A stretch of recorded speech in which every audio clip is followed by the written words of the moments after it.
Good evening, my darling batlings. How's everyone doing tonight? Not about it. What an unexpected surprise. And by unexpected, of course I mean completely expected. Really? Because I wasn't expecting you. I never expect to expect anything, except what I expect to expect. The only thing I ever expect to expect is disappointment. I'm a Mega Man fan. That's what my life has taught me. Ah, I was about to say, that's why we're here. So, tonight we're doing some more Metal Gear Solid 3 because I sort of switched up my schedule already at the very beginning of the fucking week, so why bother adhering to a schedule if you're already throwing it out the window at the very beginning? To quote one of the literary masters of our time, and I quote, "Sneaky, sneaky, neaky, neaky, sneaky, neaky, neaky, neaky, like I'm Snake." To quote That someone, to quote a fellow lyricist, although I don't think they've come out with a song yet for Hololive, quoting that that absolute wordsmith, I go sneaky, neaky, neaky, neaky, neaky, neaky, neaky, neaky, neaky, neaky, neaky, neaky, neaky, neaky, neaky, neaky, neaky, neaky. Yeah, after Callie came out with her Metal Gear Solid song, Mokoko went on Twitter and just posted that.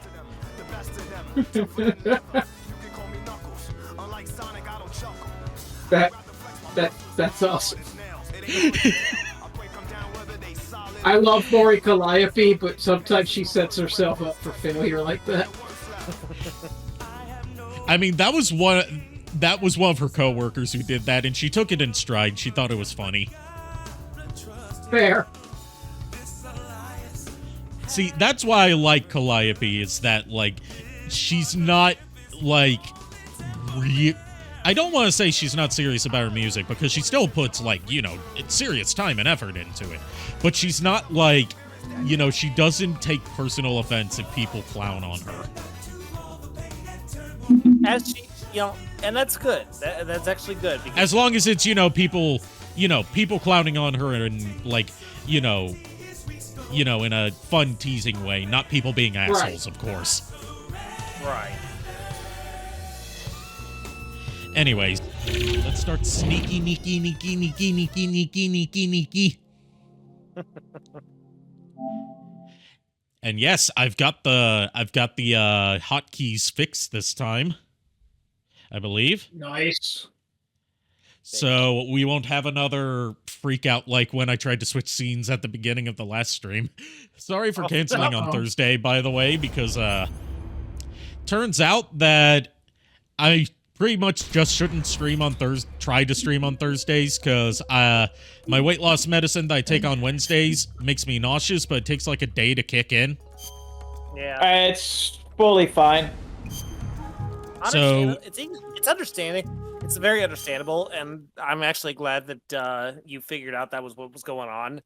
Well, I knew that's what was going on. It's just like, it occurred to me, hey, maybe I should stop trying to schedule streams on Thursday when I keep having to cancel them. Yeah. Let's see. A lesson was learned by all. And there was much rejoicing. Yay! Yeah. Meh.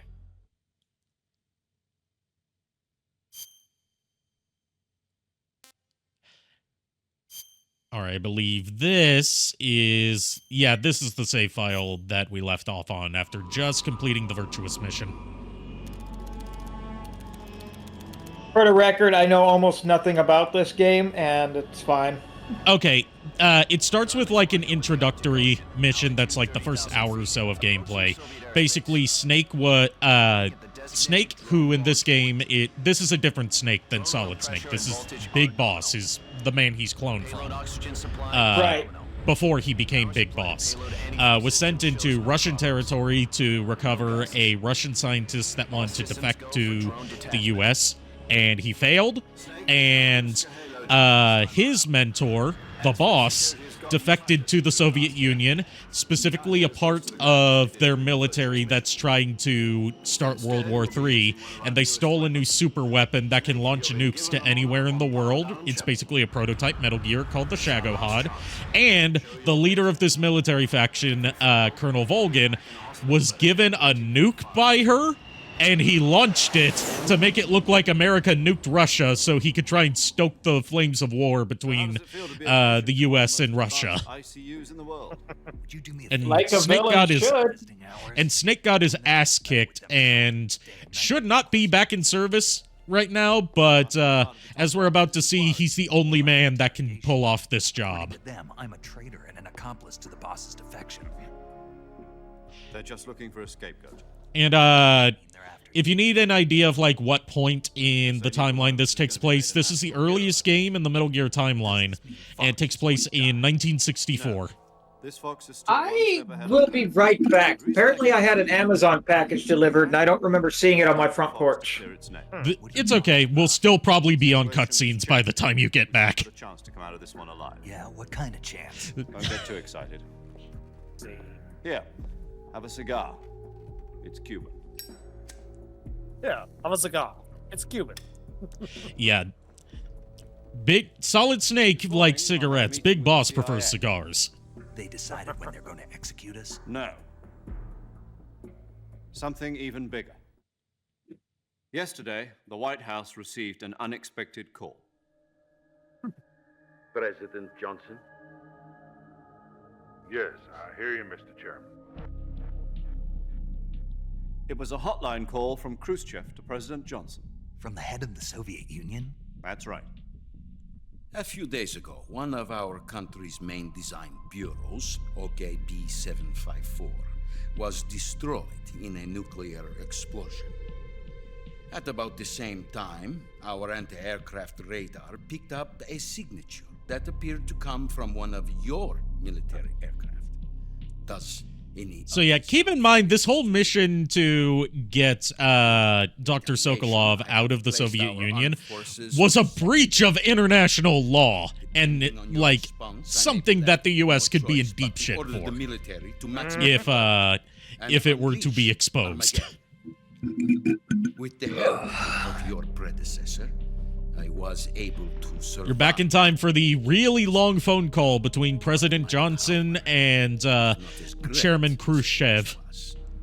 If I am to survive this crisis, Fun times. have your full Yeah, Metal Gear Solid 3 is very cutscene heavy, but spaces them out a lot more than Metal Gear Solid 2 does. Did you know one of our soldiers And it spaces them out a hell of a lot more than Metal Gear Solid 4 does, but we'll get to Metal Gear Solid 4 when we get there. The man who arranged the defection was a GRU colonel by the name of Yevgeny Borosovich Volgin. Volgin. Volgin is a character that I said JKR would probably like. He's Go on. He's a Russian nationalist who believes that Russia should be the dominant superpower in the world. He has electric powers because why not? World War II, she Right. was the one who led us to victory in that war. He's voiced by Neil Ross, I believe. Voyevoda. You mean the boss? The mother? And he keeps up a thing from Japanese superstition that doesn't really translate into English, which anytime there's a thunderstorm, he always waves his hand and says Kuwabara Kuwabara, which is a Japanese thing that's supposed to ward off thunderstorms and evil spirits. Wow. The Davy Crockett Atomic Battle Group delivery system was completed 2 years There he is, in flashback Davy- form. Serious problem. The Davy Crockett. What now? Yeah, the Davy Crockett's an actual piece of U.S. military tech. It's basically a mortar launcher that fires nukes. Such facility was completely wiped out. Jesus. It's polluted. I can only offer you my deepest condolences. And the boss provided him with one of those, and he's like, you know what would be funny? What if I launched this at our own base to make it look like the Americans did it? With her as gift when she defected. Then Those damn Americans. Design lab, a top secret Because military this whole mission to, was like, destroyed exfiltrate by one the of these Russian rocket scientist, Dr. Sokolov, is a breach of international law. Like, they were going into restricted territory illegally to get him out. Is that right as well? That's correct. And that's why Khrushchev is calling the president. He's like, hey, you wouldn't happen to know what the fuck's going on here, would you? Because if you do, then we might have to start a new war. And yet you say it was not acting under your orders. That's correct. You expect me to believe that this was all the... And President Johnson's throwing the boss under the bus Know what else to tell you. by saying, no, she defected of her own accord. I have no idea what's going on here. I've said it once and I'll say it again. I wasn't involved in this mission that had one of our aircraft in Soviet airspace. However, I'm afraid my power over the military has weakened since the Cuban incident. I will need Like you do. This was not the action of the American government. And Let's make I'm sure going we to get summarize. photos of the flags, people. Make sure we Yeah. get the flags waving. Got them good? All right. Good shot, everybody. Metal Gear Solid as a series loves its stock footage of like scenery Our and innocence. just any FMV stock footage it can get away with. Something That's part of the reason these were delisted, because that stock footage, the rights to it had Be another expired. one of your tricks. The boss should be close to Colonel Volk. And that's why it took so long for them to relist these games. I would not There she is, expect the much boss. if I were you. The political Voiced by, situation I can't remember her voice actress's name, but if you hear her speak, you might think she sounds familiar. And that's because she's voiced by Pearl You from have only SpongeBob. 1 week, and if it is not too much... Oh, Lord, no. as well. What is that supposed to mean? Also, Greg Berger's in this game as one of her squad mates, the Pain, who has the power to control bees. Agreement to ensure our continued... Not the bees! Bees, my What if god. we can't prove our innocence? Then I will be unable to restrain the military. I will So, be like, outside Khrushchev's whole thing here is like, their revenge. if you really had no involvement Nuclear attack on the in United this States? blatant attack on our soil, then you're gonna have to prove it. And you're going to prove it by having one of your soldiers kill the boss and also kill Volgan. Beginning of a new world war. To put it simply, in order to avoid a full-scale nuclear conflict, we have to prove that America was not involved in And our commanding officer here is Major Zero, who's going to be... America's innocence. I can't Right. talk too much about him without spoilers, but he Higher-ups becomes a decided major figure you're the behind only the one scenes throughout the capable of pulling series. this off. You were her last apprentice. Screw this Otacon. up, and we'll both be Samus happy took about her it. suit off. No choice. If only. I mean, When that's what he says when that's what he says when you do the codec call as Snake when fighting Zero Suit Samus. You and I can talk to each Yeah. other. That's it. They've Also, made there's like Samus first person. silence. There's optional first person views during certain There was a cutscenes defection indicated by September telling you to press the 1960. R1 button, Do you remember it? just for a neat little bit of immersion, and also to hide some Easter eggs. Precisely. Since then, they've apparently been training with the KGB. When Samus uses her powers, it becomes too powerful and makes her suit completely inept. You should look at it and see if you can find a weakness. Don't worry, I'm an expert at putting on women's clothing. To rendezvous with him when you get there. God, I wish So- I could remember that whole video. So our first bit of our first objective is to meet up with a code breaker that is working with us called Adam.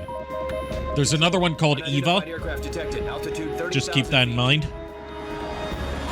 But we're looking for Adam. Got it. We want Adam, not Eve. Also during the prologue sequence, we met a young Revolver Ocelot under the name Major Ocelot before he started using revolvers, and he got his ass kicked by Snake because he's like really flashy with his shooting because he likes Western movies, but he was using a semi-automatic instead of a revolver, so the gun got jammed. Oh, Lord. I love Ocelot in this game. He's such a dork.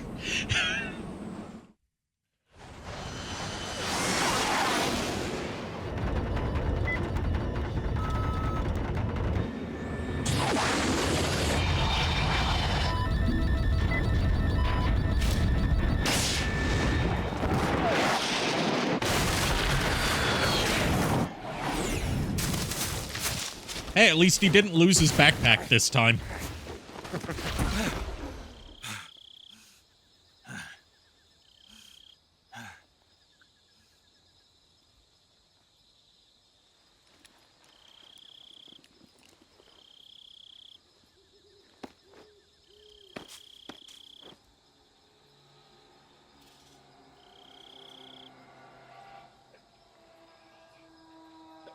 Would you look at all those trees and rocks and grass and some more trees?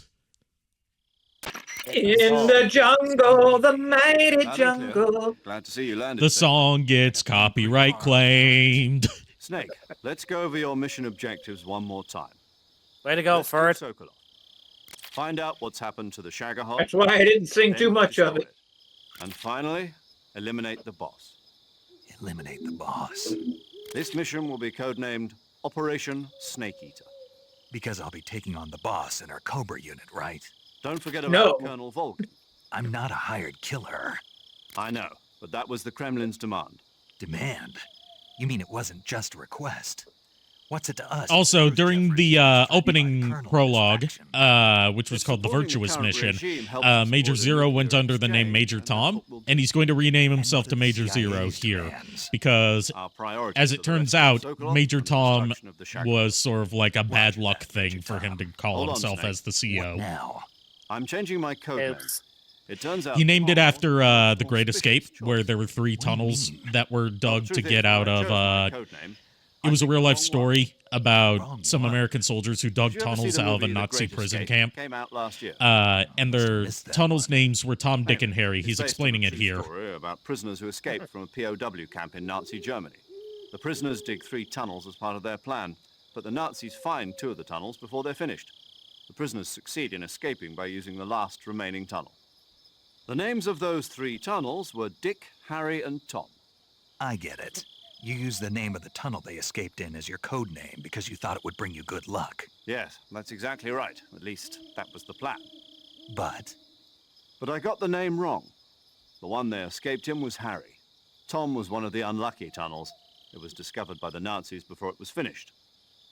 I watched the movie again just to make sure. In fact, I even ordered the actual film from the movie company. yeah, it doesn't sound like the greatest name to use. So what should I call you? You know, let's just use Zero, like we've been doing all along. All right then. Major Zero it is. We'll start over from So many square one. zeros in one day. From square 0. My frequency is 140.85. Oh, I what almost forgot. Paramedic is with us again on this mission. Is this her last chance too? If we fail, she'll have her medical license revoked. It's more or less the same kind of fate. Her frequency is the same as during the Virtuous mission, 145.73. She'll be recording your mission data as well, just like the last time. That frequency is also the same, 140.96. You don't have to remember all of these And there's one frequencies. more Thankfully, person they on give your you a support menu team. to choose His between name them. is Mr. Sigint. He's an expert on the latest in weapons. But and in equipment earlier technology. games, you had to manually dial Navigate in some of the world's most advanced the weaponry frequency. when you infiltrate the research facility. If you have any questions, just ask him. His frequency is 148.41. Mr. Sigint. Got it. I like Sigint, Adam, and your KGB contact, he's is going to waiting have a for you at the connection to a abandoned character factory up from ahead. one of the games we've The same already played in factory this Sokolov series. was being held in last week. Yes, meet up with Adam first. He's cleared the way for you to rescue Sokolov. How'll I know this Adam guy when I see him? You'll know once you reach the factory. The whole area's been polluted by the fallout from that nuclear blast. No one else would dare come close. The password is, "Who are the Patriots?" and "Lali Lule Lo." More of this fucking lollylulelo shit. You've been equipped with a 45. We can't escape the Patriots even before the Patriots have been founded. I thought standard Fox procedure was procure on-site weapons acquisition. The circumstances are different this time. You're now on an official mission for the United States government. It would be necessary to make your presence Hey, known to when the- does become game? to the Khrushchev regime. After this call is over, But remember, a thing that still you a have to get sneaking used to with, Snake, I was going to say failed Metal this Gear mission, Solid will games, mean but an just with all-out Hideo nuclear war. Kojima games in Keep that general, in mind and is proceed that with there's your a very caution. big amount of Understood. cutscenes Commencing and codec Operation calls. Snake Eater. before you get to play the game. Metal Gear Solid 4 is probably the worst of it, where you can go on for like over an hour of cutscenes before getting to play. I mean, hold on. There's a reticulated python. Let's kill it. At least it's not as bad as I want to say Final Fantasy 13, where literally you take a step, cutscene. Think you're going to get somewhere? Take a step, cutscene. Fight a monster, cutscene. I will give Metal Gear Solid 4's finale credit. A lot of people say it goes on for too long, but at least it's after the final boss that the hour and a half of cutscenes happens. Also, you see that little frog plush right there? Let me see if I can get into view. If you shoot all of them in one playthrough, which they're hidden in pretty sneaky spots. If you shoot every single one of them in a playthrough, you get a special rank at the end that gives you a unique piece of camo, or maybe it's a unique weapon for your next playthrough. I can't remember which. There's all sorts of different collectibles in this game, including a unique animal that I'm not going to go for on this playthrough because it's too much of a pain in the ass. It gets you a special rank at the end that gives you infinite ammo on your next playthrough. Nice.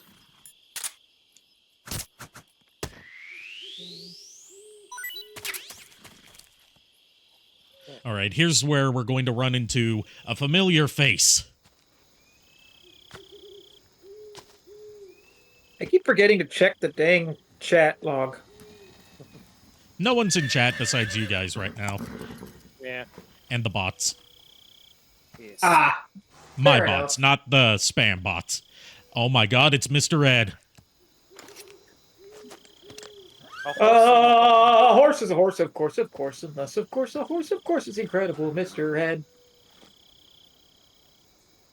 Looks like death wasn't ready for you yet. There she is. Boss. That arm still hurt? Oh my god, it is Pearl. What are you doing here? I told you.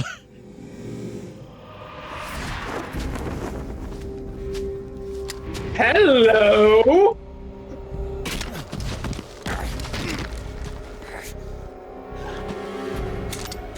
You got enough buckles on that tight suit there, honey? Go home.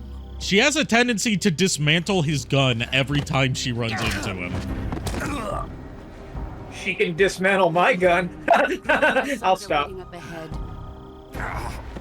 You know, I actually forgot this, but a friend of mine actually cosplayed as the boss in C2E2 years ago. Nice.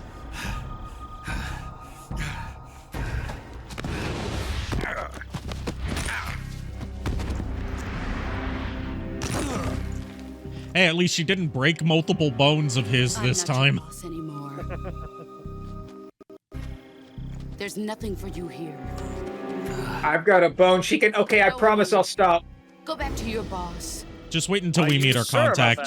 Just wait until we meet our contact. You're going to get even worse. This isn't America. Because I get worse when I see our contact. This is not a good game for me to be participating in, is it? This is the perfect game for you to be participating in.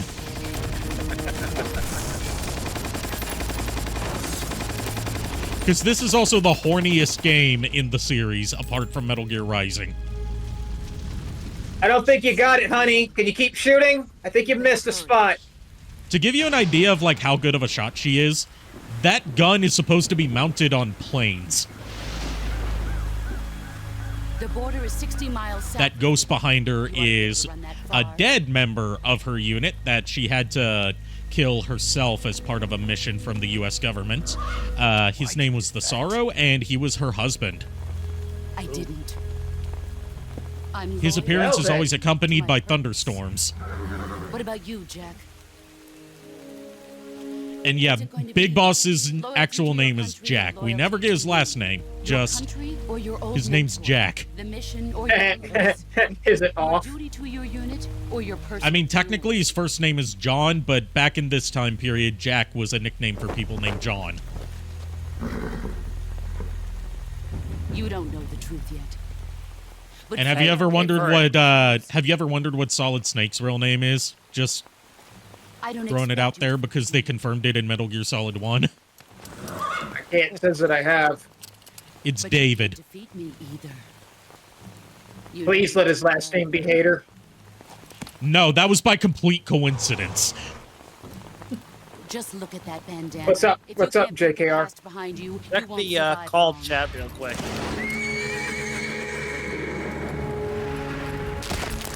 I Aw, both shit. love and If hate we you. meet again, I gotta see this. now go home. Is it that picture of Pearl dressed as the boss? Oh, no. No, it's something way less cursed than that. Still pretty cursed, though. Nothing's going to be as cursed as that picture of Major Bubsy Zero. dressed as I Rouge. read you, Snake. I was. We don't speak of that! You were what? The drone's been shot to hell. It's up in We flames. don't speak of Not Bubsy. good. Enemy scouts are gonna be looking for you. Yeah, I We know. don't talk about But what was the boss Bubsy. doing here in the first No, place? no, There's gotta no. be a leak somewhere. No, that's impossible. The man the boss is working with, Volgin, isn't exactly on speaking terms with Khrushchev. I lost my gun. The boss destroyed it. Snake, I know how you're feeling. It's hard for me to believe, too, that a legend... You really don't. That was a really good gun. I'm kind of pissed. It was very expensive. Don't worry, he gets a better gun very soon. You'll never be able to... Like, literally, there's a whole cutscene problem. dedicated to how In terms of awesome this sheer new pistol technique, he I'll gets never be is. able to beat her. I know that all too well. You've got to do it, Snake. She's your enemy and your objective. Enemy? We were together for 10 years, and now you tell me she's my enemy? Enough. Hurry to the factory where Adam is waiting. Scouts have probably already been sent out to investigate the explosion. You've lost your weapon, right? That means you've got no chance of winning in a battle situation. Whatever you do, don't let them see you. Okay, so this means time to switch out my camo. Let's see, I'll go with Woodland for now. Also, I found out what the bonus for, like, at the beginning of the game, it asks you what your favorite Metal Gear Solid game is. And depending on your answer between 1, 2, 3, or I've never played Metal Gear Solid, it'll give you different starting bonuses. If you choose 3, like I did, it gives you all the bonus, like, flag-themed face paints at the beginning of the game, where normally you would have to beat the game to unlock them. Nice. If you choose Metal Gear Solid 2, it starts you equipped with this mask that makes you look like Raiden. Oh, God. And if you choose Metal Gear Solid 1, then during the Virtuous mission, your stamina decreases slower. Stamina is basically your hunger meter. You have to eat every now and then, or else you'll get hungry, your stomach will start growling, which alerts guards near you. Your aim will get more shaky. Oh. Might have been spotted. It's hard to tell where the guard's field of view is in this game in particular because you don't have a radar. Time to get out the knife. I think I saw something. Damn it, I got bit by a snake. Who's that? Yeah, Good thing I have the slam. God. It's okay, I knocked them out before they could call for backup. Now I need to cure this poisoning or else I'm gonna die. Yeah, you have to manually treat your wounds or else your health won't recover. This is a mechanic that's only in Metal Gear Solid 3. And I kinda miss it, but I can understand why people didn't like it. I think it's more immersive, but it is kinda tedious at points. Man, if only I had a gun. There's a hornet's nest right above that guy that I could shoot down, and the hornets would chase after him. Yeah, if only a girl in sexy tight white leather didn't break your gun.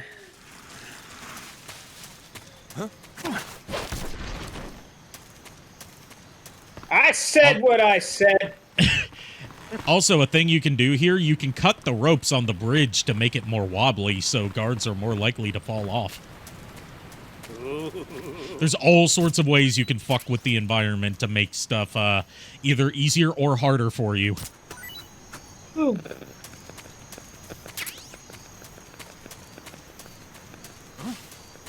Who's that? Good thing you can take a lot of bullets. It's also a good thing that as you get injured, which is injuries are shown by your like part of your life meter turning red. The more red it is, the more injured you are. As you get more injuries, your life meter permanently increases. So there's a risk-reward factor to combat and also traps, because there are traps hidden around in a lot of areas. Some of them are like tripwire stuff, and then there's the typical landmines. But in this game, since stealth camo hasn't been invented yet, you can actually see the landmines, unlike previous games where they were invisible. Nice. But like when I say we have no radar, we've got sonar that we have to manually use.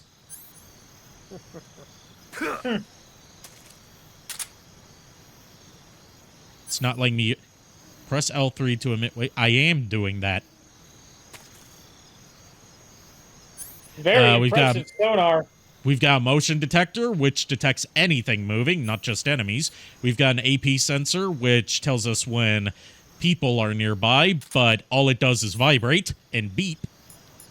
We've got the fake death pill for pretending to be dead, but if you don't take the revival pill soon enough, you actually die. We've got a cigar. Cigar has its uses in certain sections, and we've got a scope for just scouting the area. Or at least that's what... Oh, yeah, and we got a directional microphone for listening for guards. That's all we start with.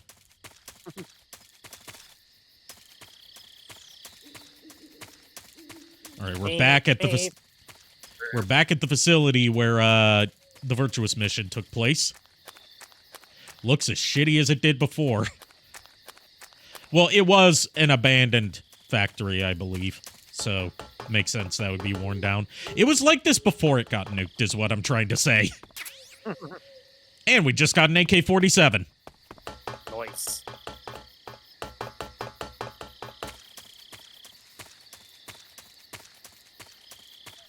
This is where we're supposed to meet Adam.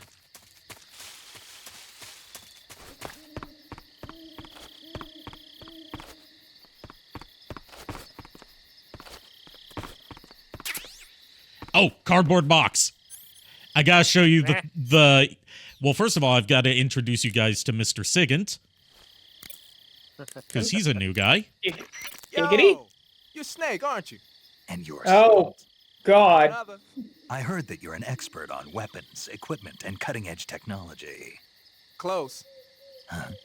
I am the expert on weapons, equipment, and cutting-edge technology. I like Sigint. I'm the guy that designed your trank gun, active sonar. For the record, and his name motion stands for Signal detector. Intelligence. If you want to know anything about weapons or equipment you find in the field, just send me a message and ask. Later.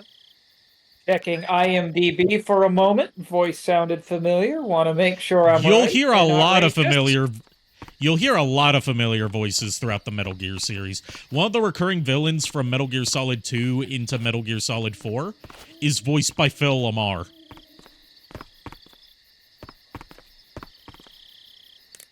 I'm just trying to make sure I'm not horribly wrong and racist.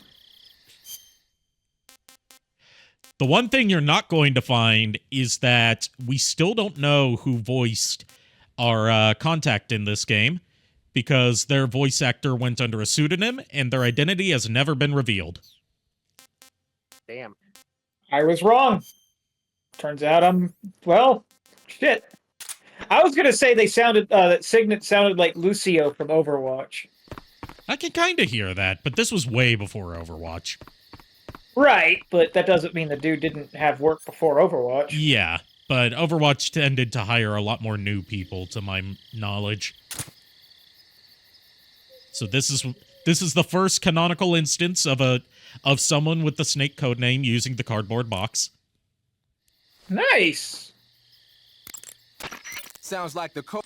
All right, I'll skip. I'm trying to get to a special codec call where Snake talks about the cardboard box to Sigint. It's hilarious. The Davy Crockett's that the boss took with her when she defected are mortars that fire nuclear warheads. They're named after Davy Crockett, the hero. Yeah, that's an actual piece of U.S. military tech from the time. Today you learned that they are in the production of a Metal Gear Solid movie starring Oscar Isaac as Solid Snake. They've been in production of that for a while. It's just that there's been no updates on it since they announced Oscar Isaac playing Snake. It's last I heard, it was supposed to be directed by the director of Kong Skull Island. Now I want it even more. Ah, you're using the survival knife. Yeah, this thing provides me with all the bare essentials I need to survive in the field. Signet is Joshua. That was a I'm sorry. work of art. It had matches and fish hooks and thread and stuff in the grip. Sorry to have to tell you this, but that thing is useless in a fight. No way. Really? Yeah, when the grip is hollowed out like that, there's not as much space to stabilize the blade. So the joint between the blade and the grip is weaker. That makes it easier to break. I get it. You're right. With your knife, you don't have to worry about it breaking no matter how much you swing it around. So the important thing is durability. Man, I gotta write this stuff down. Next time, I'll make it so the matches and fish hooks go in the sheath instead. They have a lot of good conversations with the different team members. Here we go. Snake, what are you doing? I'm in a box. Oh, God. Box? Why are you... I don't know, I was just looking at it, and suddenly I got this irresistible urge to get inside. No, not just an urge. More than that. It was my destiny to be here, in the box. Destiny? Yeah, and then when I put it on, I suddenly got this feeling of inner peace. I can't put it into words. I feel safe. Like this is where I was meant to be. Like I'd found the key to true happiness. Uh-huh. Does any of that make sense? Not even a little. You should come inside the box. Then you'll know. Disturbing. Everyone but me that is hooked up with a major strange? Yeah, well, anyway, I suppose even that dumbass box might make a decent disguise if you wear it inside a building. There you go. There's your canonical reason for why Snake, Big Boss, and his descendants hide inside cardboard boxes. It's because it is their safe place. It is the key to true happiness to be inside the box. Incidentally, Signet is voiced by James Mathis III, who famously voices the Black Panther in almost everything Marvel animated. Awesome.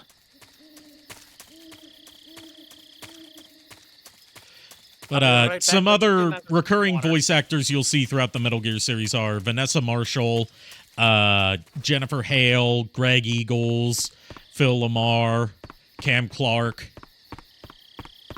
To be fair, is it really an animation or a video game if Jennifer Hale's not in it? That is a good question.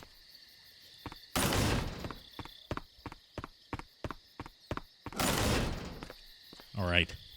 Time to meet our contact.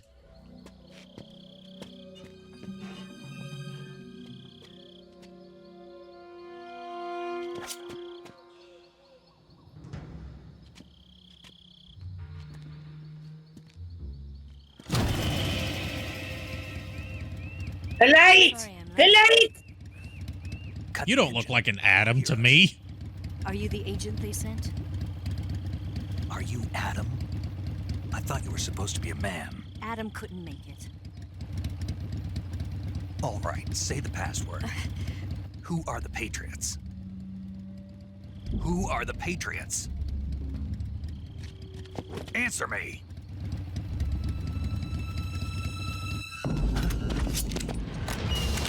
Uh-oh. Trapped. Get down!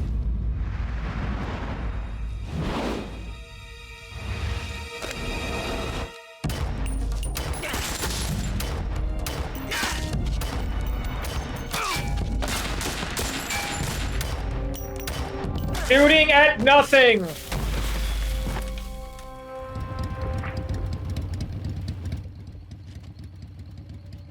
Wait for it. There is your answer.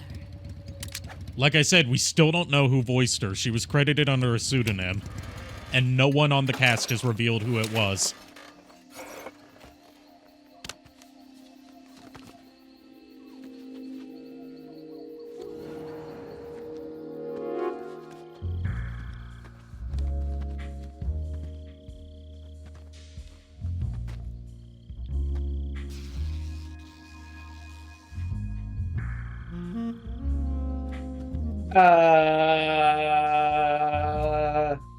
The name's Eva.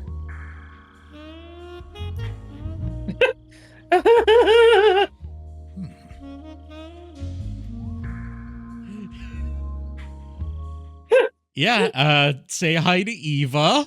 I am not And normal then- about her. And then they sexed. The end. This wasn't part of the plan. What happened to Adam? What's your code name? So you know, going into this, Metal Gear Solid 3 in particular was very based on Snake, huh? 60s James Bond movies, so of course they have to Well, I have a get it. Bond girl. Are you here to tempt me?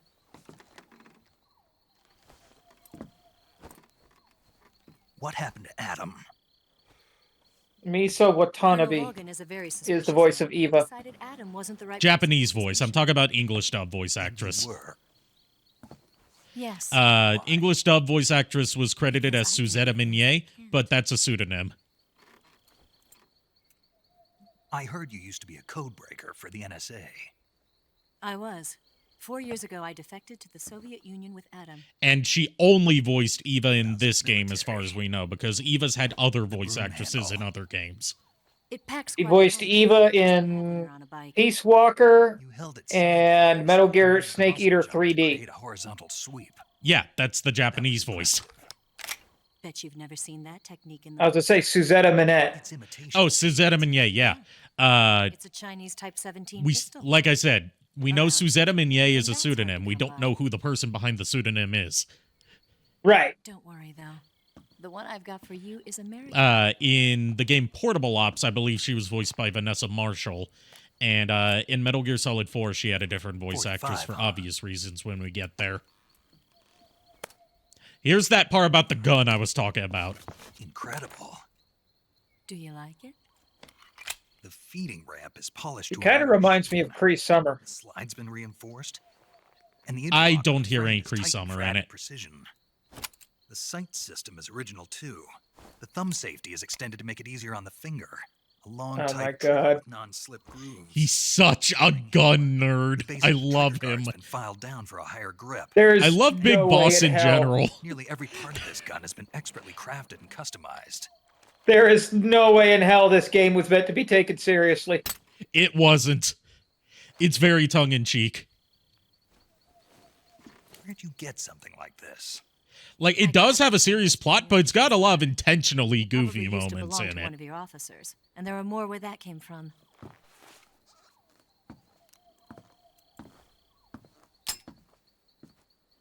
You had this with you, didn't you? That's our trank pistol. Better take this too. What's that? A disguise to make you look like a scientist. A disguise? Yes. What do I look like? A guy who needs a disguise? Sokolov's still safe.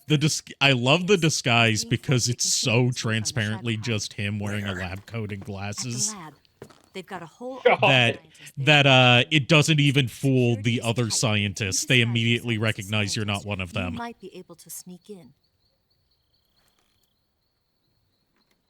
Can we get Sokolov out of there?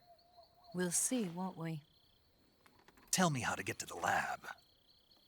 The safest way in is from the rear. First, you'll need to head north through the jungle. You'll come to a heliport used for shipping materials. Pass the heliport and continue north, and there will be a large crevice. Descend into that area and reach it. I found your Move large through the cave, crevice. and you will arrive at a mangrove swamp. After the swamp, there'll be a warehouse. I want to find your warehouse. And you'll come out just south of I told you you're not going to be able to be normal about Eva. And just I want to come out south of your warehouse. I In need to close-range stop. combat, a knife can sometimes be more useful than a gun. By doing this, I'll be able to hold. Also, a knife at Fern, the I got same some, time and still keep the gun steady. I got some bad news That for you, way, dude. I can instantly What's that? switch between a gun battle and a knife fight. Your mother and I are getting a divorce. Well, thank God it was making things awkward between her and my dad. Right. Let's get going. Wait a minute. What now? You must be tired. Why don't you take a little rest? I'll be fine. You'll never make it in your condition. Keep in mind, he's still recovering from several broken bones and being within the blast There's radius still of a an hour nuclear before dawn. explosion. It's dangerous to I'd like her to be in the blast radius of a nuclear explosion. What about you? Hey, Fern, shut up! Get back. I can't be gone for too long. They'll start to suspect something. Ari started it. Don't worry. I'll keep you updated. I over didn't the know radio. that. That's it. Okay, to be fair, My Ari orders didn't are to start provide you anything. with information. Nothing more. Except playing this game. You look disappointed. All right, then. I'll do something special for you.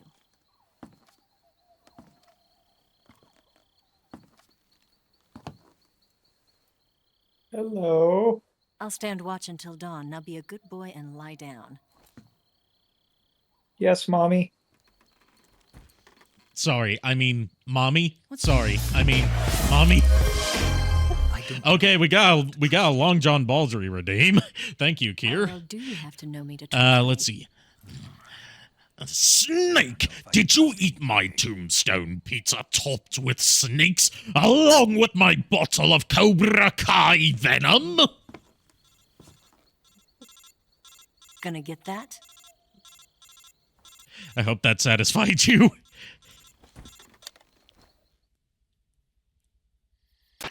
She's right, Snake. You should get some sleep. Okay, Although in your paramedic. condition, You really ought to be back in the ICU.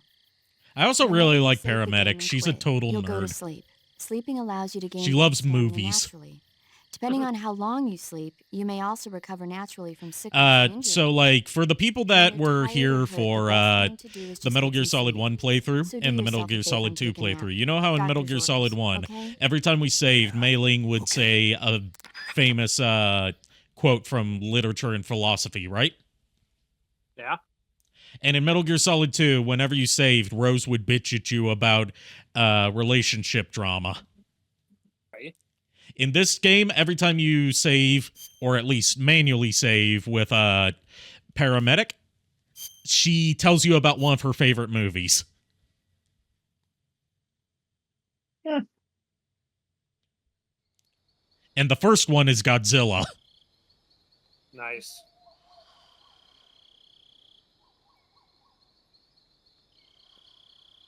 The best Godzilla. Yes, the original Godzilla. She even encourages Matthew Snake to Broderick? go to... She encourages Snake to go to Japan to see the original Godzilla in its original Japanese version.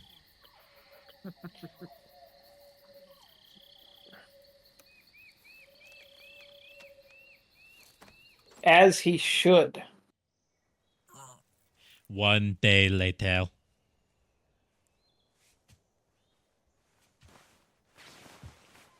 They knew full well what they were doing. 45 consecutive streams. I feel like it's probably been more than that, given how the counter was off for a few We're months. surrounded. I see. And obviously, you're not the only one who doesn't have pants. Good God, that woman is not wearing a shirt. But yeah, Not this is complaining, I'm just pointing it out. It's the Ocelot unit. Oh, damn it. Snake. Now's not the time. Don't forget your gear. This is the Ocelot unit. Here, give me a hand. Unit led by Major Ocelot, obviously. They're like a spec ops team for Volgan's crew, which is called the GRU.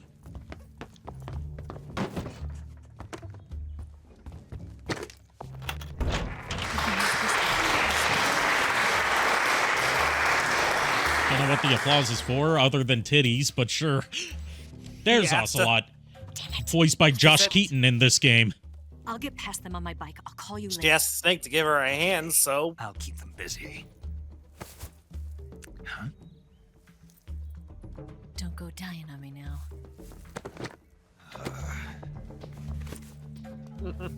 We always clap for Booba. That's why I should stream Senran Kagura sometime. I really should. Even though there's no way it wouldn't get age restricted on the VOD. Guard on me.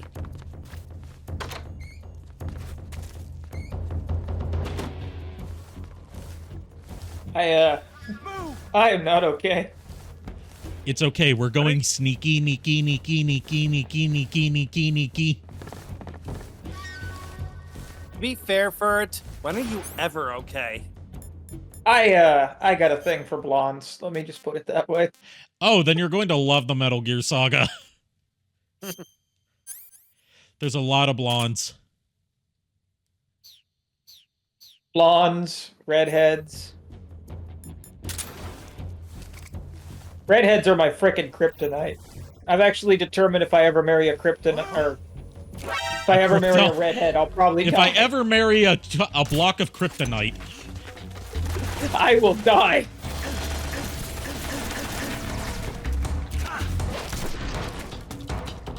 Okay, we've got incapacitate all of the Ocelot unit soldiers by either knocking them out or killing them. And I need to heal. It's a You're good thing you dying, can pause dude. and heal.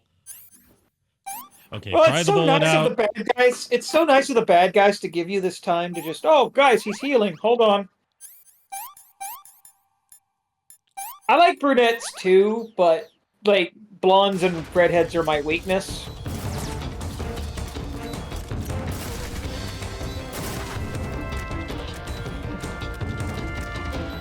For some reason, I'm really freaking bad about young women with silver hair too. Up, Case first in death of point. the game. Case in point, my number one crush, Amelie. Yes. Snake, come on, say something. Technically not my first game over of the game because I showed off that optional game over you can get by killing Ocelot. Which, at the beginning of the game, if you kill Ocelot while he's knocked out, you get a special game over sequence that causes a time paradox because you killed him before he shows up in Metal Gear Solid 1. Oh, God. And, like, you get an achievement for it in the HD version called Problem Solved Series Over.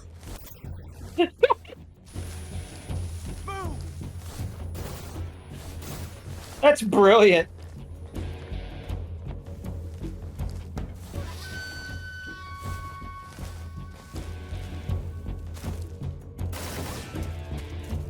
You know, I'm gonna say it. I'm gonna say it. This game, or this series, really doesn't get the credit it deserves. I mean, it's one of the most highly regarded series of all time, but sure. You know what I mean. Hey, Furt, you might want to check your messages. Yeah, I saw.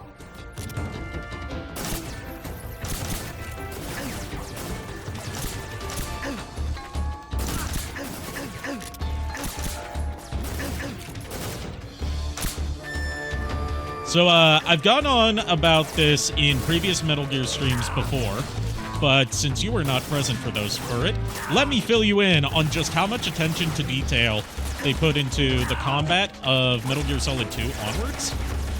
Uh-huh. If I can stop this guy from knifing me. Skip! You know how a lot of shooters have location-specific damage? Like, you know, shoot them in the head and it kills them in one hit? Mm-hmm.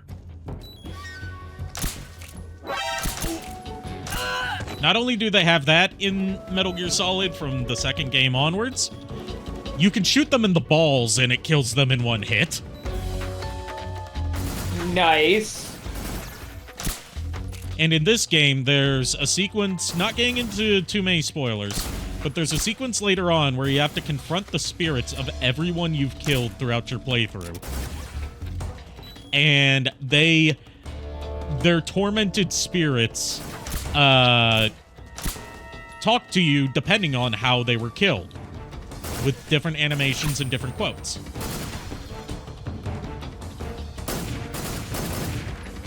And if you come across the spirit of a soldier who was killed by shooting them in the balls, they say, "Look what you've done to me, I'm useless now."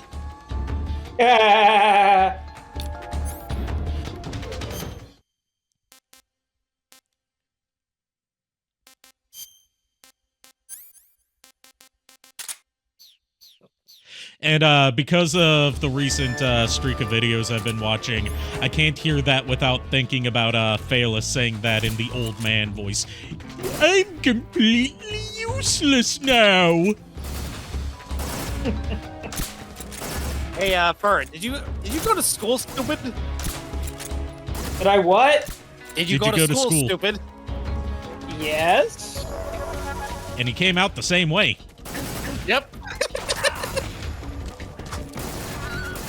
I did do a smart thing with school, yes. I learned much. Okay. Tell me. What did you learn? My favorite subject was recess. Go figure. Honestly, I sympathize with you there.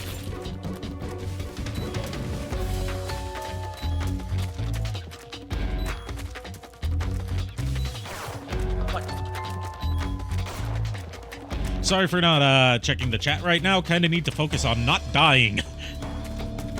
If it helps, I can't get the chat to stay open on my phone long enough to keep an eye on it. It's all right. I got the chat. Apparently, Kier says he's got a thing for brunettes. Yeah, he said that earlier. Speaking of that. Amelie, I love the Smile Bomb cover, he said. I don't think I've heard that one yet. And then he Which says, is weird because I said what? I was introduced to Amelie through her cover of the Sailor Moon theme, which is fantastic. I was introduced to Amelie because she was a random cameo on a Brony broadcast that I was part of for a while. Oh, nice.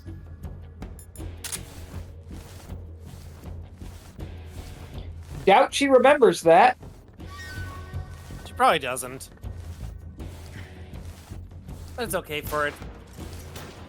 Honestly, my favorite cover by her is an obscure one. But it's Wolf in Sheep's Clothing that she did with Sayu, I believe. Which is a song made by some other dude about Undertale. I also really like the entire soundtrack she did for One Piece Red. Yeah, there's. I'm sure she knocked that one out of the park, given how heavily music is involved in that one. That and the fact that she is the voice of English voice of Uda. Yeah, and given that the original Japanese soundtrack, Uta's singing voice was provided by Ado, who's like one of the biggest pop stars in Japan right now. Yep. And that's actually why when One Piece Red was released in America, originally, apparently, Amelie had actually recorded all the songs herself, but then they turned around and said, hey, we're going to not use your versions. We're going to use Ado's versions. And Amelie was totally cool with that because, as she said, this is Ado's movie, not mine. Because the movie was made to, like the movie was kind of made to, like, really kickstart Ado's career for those who didn't know who she was. So they decided not to dub over the Japanese versions of the songs for the American release of the movie. Which, you know, I can respect that. And then, of course, Amelie turned around and did new versions of the songs. and put them up on YouTube for free. Yep.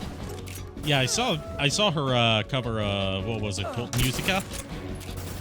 Oh god, the Tot Musica one's so good. Yeah, like, I have, like, maybe 2 songs by Amelie on my playlist. One is Call Me Beat Me from Impossible. The other, Yeah, she did that as part of the Shiego saga. Yep. And then, of course, I have Top Musica because, of course, I had to have Top Musica on there. It was such a good song. My favorite cover she did from One Piece Red is Blacklight. She nails that one.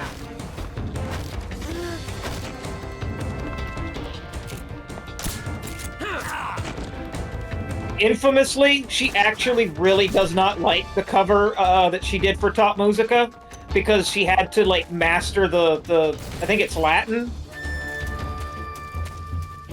Or no, like what is it, like ancient Viking?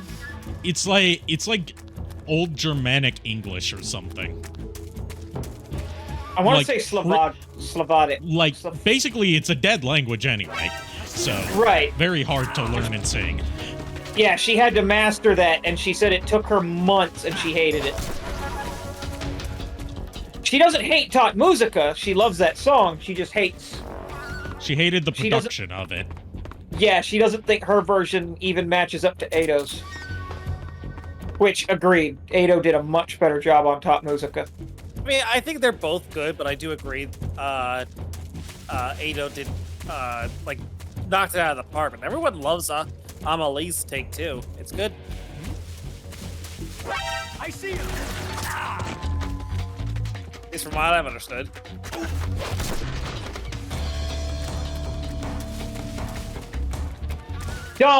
Don't say 11 years ago is when you discovered Amelie. Don't make me older than I already feel.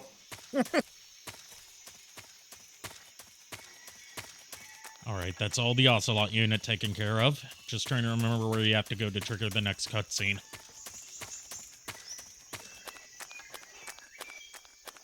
Pizza time. Metal Gear Solid 3 is one of the ones I actually try to play as non-lethally as I can. Because it's actually feasible.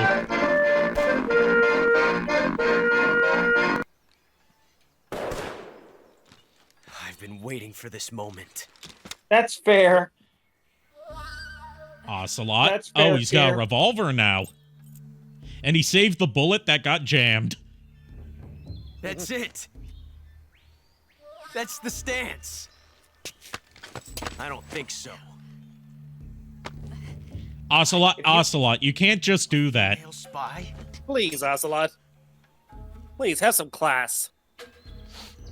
Sir, could you maybe not point a knife at my future wife? Thanks, that'd be great. More like, well, Fern, I think he's way too old for you anyway. I've had enough. This is 1964, remember? I see you've got yourself a single-action army.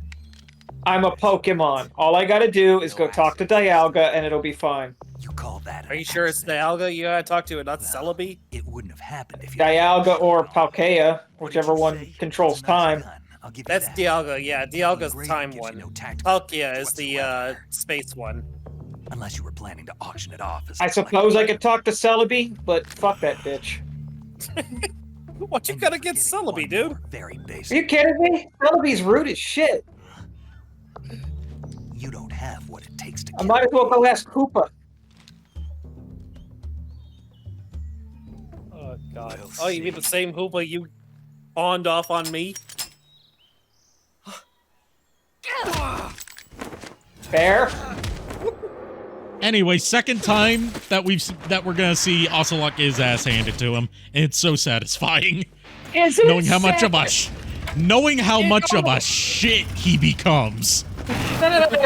Is it sad that when she did that just now and we saw the shot of her butt, I thought she was about to land on his face? This isn't Devil May Cry 4. Oh no. A Megatron has fallen. Armada Starscream. Ocelot, HR wants to talk to you. What did you do? How many you have left?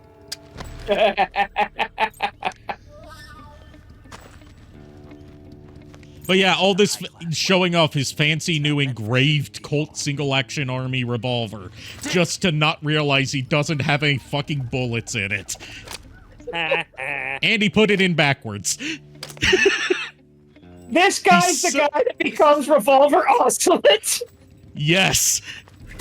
Was this game made as a parody of the other ones? Still young. I mean, it was partly made in response to people saying that Metal Gear Solid 2's plot was too heavy and, like, meta and, like, postmodern.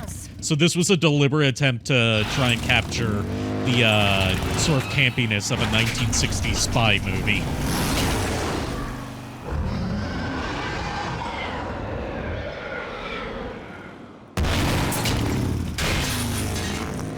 And then her bike exploded because bikes can't fucking do that. It's okay. We learned that she's driving like well, there's a couple clues to some stuff about her in the equipment that she uses, but I'm not going to spoil it.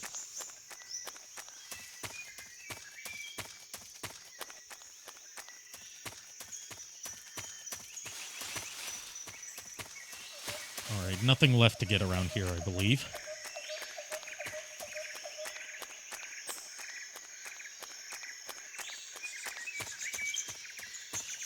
But there... Wait, no, I did get the thing down there, so there's no reason to go back there. I get lost very easily in these opening sections. Partly because, like, you do have a map, but it's not a very good map. And that's intentional. Like, this is your map. Find the map, find the map!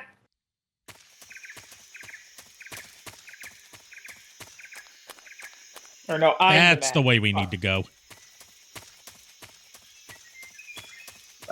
Dashcat, Metal Queer Solid 3, Dick Eater.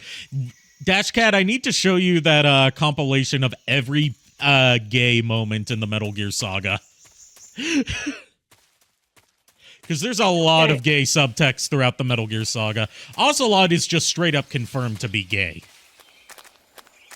It's okay. I'm an expert at putting on women's clothing. All right, there's some Indian gavial crocodiles around here and some snakes.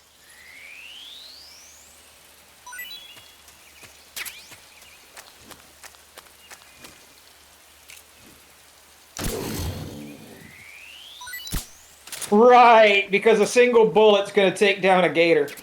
Well, I did shoot it in the head.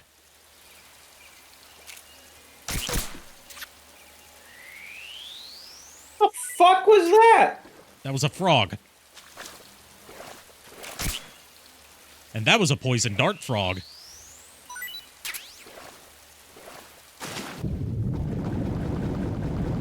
Swimming controls in Metal Gear Solid 3 are much better than the ones in Metal Gear Solid 2. Thankfully. They learned their lesson. Okay, but why does he sound like a motorboat? That's like the reverberation of the water around you. Also, if you heard like a little, I kind of call it a squish noise. If you go through the swamp, you'll find you've got leeches. Oh, God. And how do you get leeches off? You burn them off with a cigar. Which do not do that in real life because it makes them throw up into the wounds that they're currently attached to, which can cause infections. Snake, are you there? Eva? Did you miss me? Did you make... And yes, Vamp is by, which is why he's called Vamp. And Raiden does get his balls grabbed by the president. Yeah, she's here too. Better be careful. This game also introduces potentially a past relative of Raiden named Rykov, whose entire point is to get, like, shit on, basically. Not literally, but you'll see when we get there towards the end of the game. Why do you do it? Weren't you born and raised in America? And if you have the PS2 version of the Subsistence re-release, beating the game unlocks some parody cutscenes that are sort of like studio-made bloopers, and one of them is an alternate story about Raiden trying to go into the past to dethrone Big Boss as the protagonist so he can star in another game. You wouldn't believe me if I told you. Try me. And he fucks up at every opportunity. Universe. But those cutscenes were cut out of the HD remaster for reasons I will never understand. Sees it. I realized that the gravity in this universe was holding me back. You have to know if the remaster that came out was good. This, the version that's on platforms right now is the PS3 and Xbox 360 remaster, just a world of difference between this country running on different hardware. So it was already a good remaster. They didn't really make any changes other than modifying the controls to work without the PS2 and PS3's pressure-sensitive buttons in a very natural way. So right now, this is probably your best bet for like easily accessible Metal Gear. It's hidden in the lies. Are you lying too? Who knows? I've been trained to make even the most severe falsehoods. At launch, I wouldn't have recommended it because the PC version had severe issues at launch due to it not having a capped frame rate, but those have been fixed through patches. That's part of my mission. You don't understand why they delisted the original remaster. Rights issues related to the stock footage that's used throughout Metal Gear Solid 1, 2, and 3. They had to re-clear the licenses for that footage before they could re-release them again.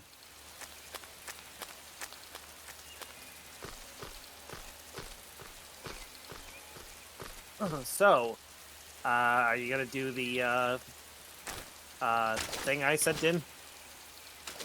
I did not see. Let's see. Oh, this is not welcome in a school environment. Revolver Ocelot, you are in direct violation of... I can't read that, because it's kind of cut off on my side. Oh. I was looking over at my OBS screen, and, let me just, go into the activities window of my iPad screen, and I should be able to see it. Okay. Hopefully. Activity feed. There we go. Revolver Ocelot, you are in direct violation of Code 01. Never grab a woman by her booba. She's an enemy spy, but that doesn't give you the right to do such a thing. You should expect to be demoted for your transgression. Nice. I'm kind of out of practice with my Taka voice because I haven't had to do it in years, but I hope that fair. satisfied you. I mean, look, you're rusty, but it was good enough. I can't expect, I can't expect, like, perfect, Taka voice at this point in time because you haven't done it in years, so... Your best was good enough, dude. That's what matters.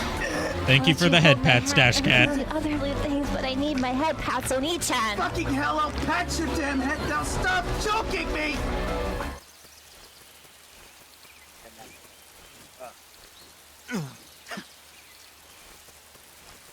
There's a reason I'm doing this. There's a hidden thing over here that becomes useful later on.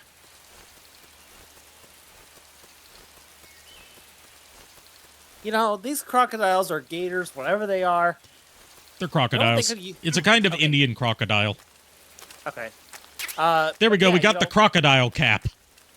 Oh, yeah. And yes, that actually will be useful in a later section where we have to hide from guards in the river. Nice. By disguising ourselves as a crocodile. Well, you don't have to, but it's the easiest way. Yeah. Snake's getting hungry. Time to eat. Oh yeah, he's also got some more leeches. I should get rid of those. Ugh. Oh, cutscene showing how he gets rid of them. Ugh. Do not do what Snake's about to do. This is not the field survival guide recommended way of getting rid of leeches. This will just make your situation worse. Ugh. Because physics. So yeah, leeches won't kill you, but they drain your stamina, which is a bad thing. All right, as far as food goes, you always start with a Calorie Mate, which is an actual kind of food you can buy.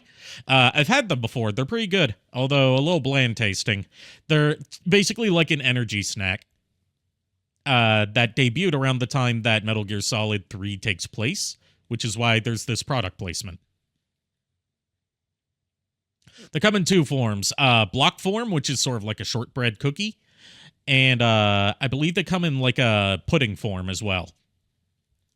And they come in two flavors, chocolate and cheese. I have the chocolate flavor. Probably the best flavor. All right, watch how Snake eats a snake.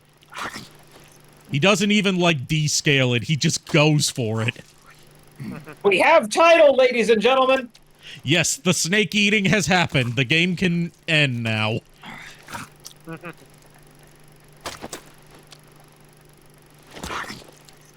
I don't know that I want to eat a snake. Well, I mean, you are a ferret. For all of you, fair enough. For all of you who thought snake eater was a euphemism, joke's on you. It's an actual thing he does. Yep, and as the lyrics to this game's theme song say, someday you'll feed on a tree frog, which you can indeed do. That's no good. When they were writing a script for this, did they stop and say, you know what, let's make it a comedy? I feel like, well, there are a lot of God, intentional I hope so. comedic moments throughout the Metal Gear saga. That's part of why I think Metal Gear's got such good writing, is because it's not dour and serious all the time. It knows when to have moments of levity. Even in the darkest game in the series, Metal Gear Solid 5, it still has some goofy shit in it.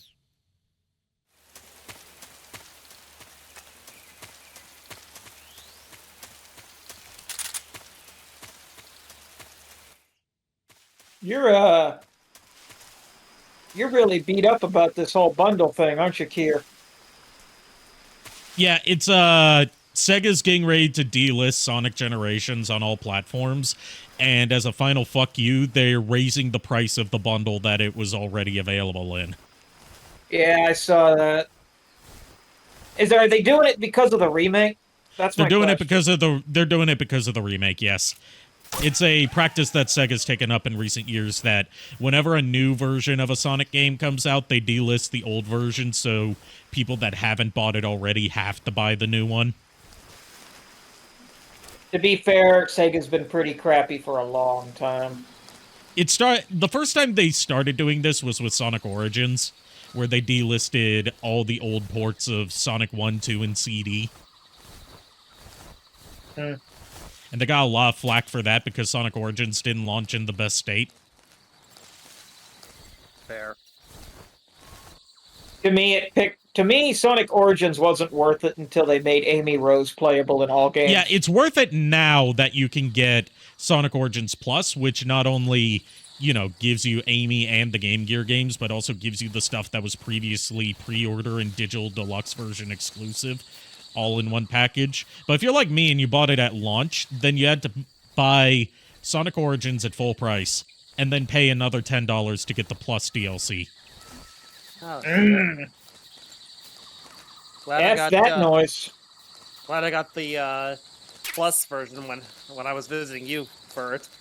And by the time they came out with the Plus version, they fixed my biggest issue, apart from the bugs that were present at launch, which was on every version except for PC, where you could fix it with a mod, it had really blurry graphics due to the scaling filter that they used. Instead of doing nearest neighbor scaling, which results in like really sharp looking picture for pixel graphics, they went with bilinear, which blurs everything and looks like shit on a 4K TV.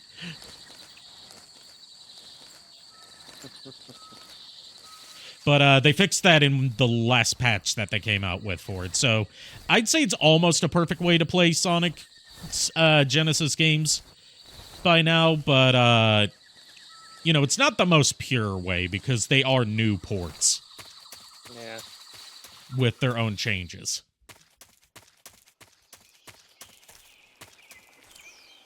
Ooh, a Like I said, tripwire. Sega's been doing some pretty crappy practices for a while.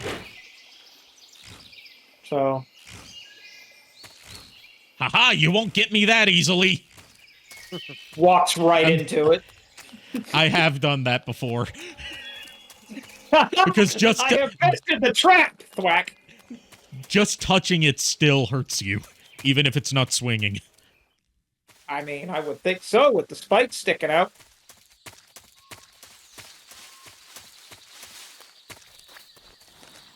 Also, the reason that I keep shooting at those things on the side of these fences is these are electric fences. And I'm shooting the power boxes for them. Oh, that was a landmine. This is HQ. Congratulations, you found it. It wouldn't be one of my Metal Gear streams without me stepping on a landmine.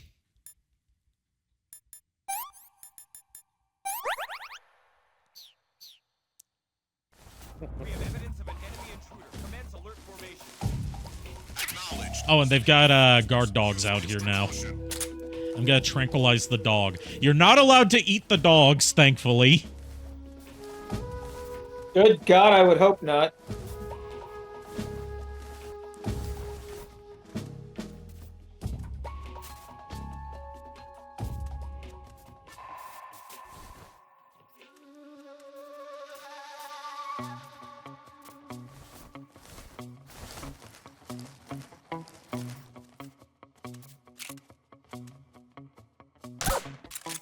There, I just tranquilized the dog. Okay, you drank the dog. You didn't just. Yeah, I refuse to kill the dogs in Metal Gear games. Good, because that's something I would do either. Killing the seagulls, I'm fine with, because that's part of an Easter egg. Killing the dogs is unnecessary cruelty. I'm honestly the same way anytime I run into foxes in anything. Like, I refuse. So, like, thankfully they have yet to make foxes a real enemy in anything. but like in games like Skyrim or Horizon Zero Dawn, there's actually a quest in Horizon Zero Dawn to like get some better gear. You have to kill like a couple foxes. And I was just like devastated. I was like, ah. Who's that? Radio. I try to do the same thing with wolves, but sometimes in games you just don't have a choice because I like making wolves like a main, like a bad thing. This is HQ. Uh-oh, they're radioing for backup. Have a good one, Dash. At least you can join us for a little bit. Have a good night, Dash Cat. Hope to see you again soon.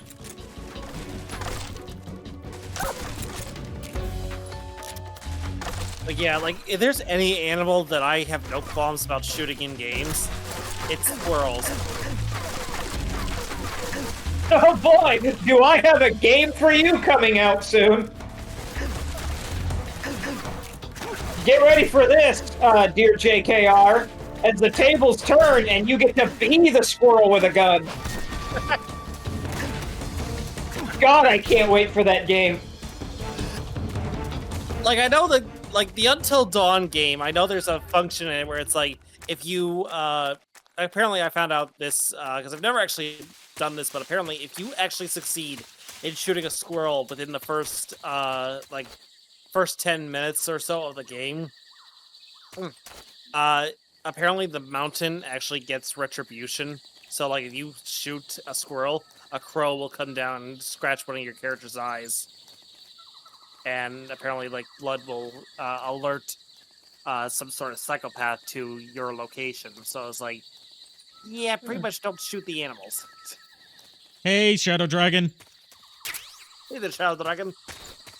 Hola, Shadow Dragon. Up. Tripwire. Why is it tripwire?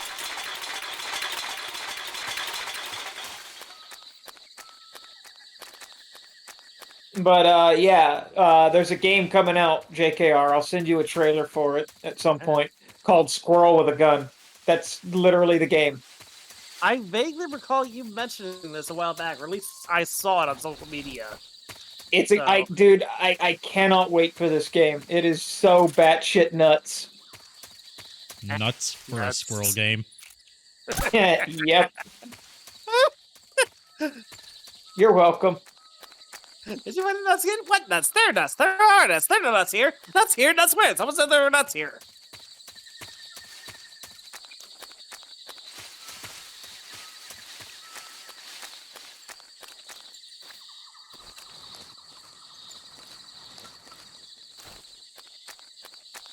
All right, while these guys are sleeping, there's... Let me check my map. That's not the map. God damn it. That's a landmine. That's not the map either. Would you stop killing my cousins? There is an area somewhere around here that has some good supplies in it. And it shows off another one of the cool mechanics that this game has.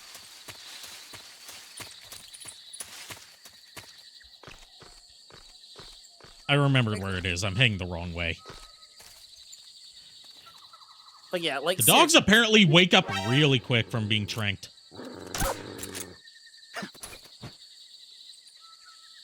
You quit? I mean, seriously, I don't understand why it is with what it is with my cousin Landmine. They just think it's a good idea to go laying around the Indian jungle or whatever the hell this place is. Well, we're not in India. We're in the Soviet Union. Well, okay. The reason that there's Indian animals here is because canonically the reason they give is that the USSR shipped in all these animals from different territories that are not natively part of the environment. Mm. Like the USSR do? Let's call paramedic and learn about You say food. there are attack dogs? No, dogs are not food. The breed is originally from Germany. They've been used for hundreds of years as hunting dogs. As you can see, they're very large, strong too. They've got a calm yet courageous temperament, and on top of that, they're extremely intelligent. That's In no some good. cases, a trained Great Dane can be more dangerous than a human opponent. Watch out for them. Interesting. Forget it, Snake. Dooby-dooby-doo! You were thinking about how they taste, weren't you? I was thinking, Don't lie to me. I could tell by the look on your face. you can't see my face. No, but I can imagine it. Don't you dare think about trying to capture an attack dog. You hear me? Does he just like... What is he like Liaos from Delicious in Dungeon? Snake, be careful of the... He sees an animal and he's like, I bet that thing's tasty. Yes, every time you call paramedic about a food or animal you've captured, his first question is always, how does it taste? So is there a way to tell the difference between a milk snake and a coral snake? We caught a milk snake earlier, but there are also coral snakes in some sections. I guess if I had to pick something, I'd say it's that the milk snake is much less aggressive. Okay. Ah, I just thought of a better way. You're going to love this. What? Eat it. Eat it? Yeah. The guide says Just milk snakes eat don't it. taste very good. Just eat it. Is that right? But if I've already caught and eaten it, what does it matter which kind of snake it was? It doesn't, does it? Shoot, I thought I had a good idea. I love snake and paramedics dynamic. I see you caught yourself a green tree python. The green tree python isn't venomous, so no need to worry. It's fairly docile too, so I don't think it's likely to attack you. For the record, if you tranquilize snakes, you can throw them at soldiers to stun them briefly because they're grappling with the fact that a snake was thrown at them. What's wrong? You can also do that with the spiders. They come from Australia and New Zealand. Spider? No, after that. Yes, tarantulas. Green color. Tarantulas? What was I thinking? Spiders. What's wrong? Okay, Everything. Okay, Dr. When a woman Smith. sees a snake, she's supposed to scream or get sick or something like that. Okay, Dr. think Smith, you're enough of the normal. spiders. What was that? Nothing. Thousands of spiders. Jeez, I'm sorry. You know, I have yet to actually see that version of This is serious. No, Lost I in saw. Space. That's the only version of Lost in Space I've seen. I saw it in theaters. I can't remember a damn thing about it other than Gary Oldman hamming it up as Dr. Smith at the end, and William Hurt delivering the famous "I love you, wife." See, everyone gives that movie shit because it was so campy. What they forget is so was the original Lost in Space. Yeah, that's true. They give it shit not because it was campy, because it was trying to be badass. Yeah. It just turned out to be, like, ironically good. I wouldn't even say ironically good. It's one of the. It's one of those. It's so bad it's good movies. That's what's sad about it. That's what I was trying I to say. see you Yeah. captured an Indian gavial. It's like the Mario Brothers movie, not the recent one, but the old live action one. Oh yeah. And Nepal.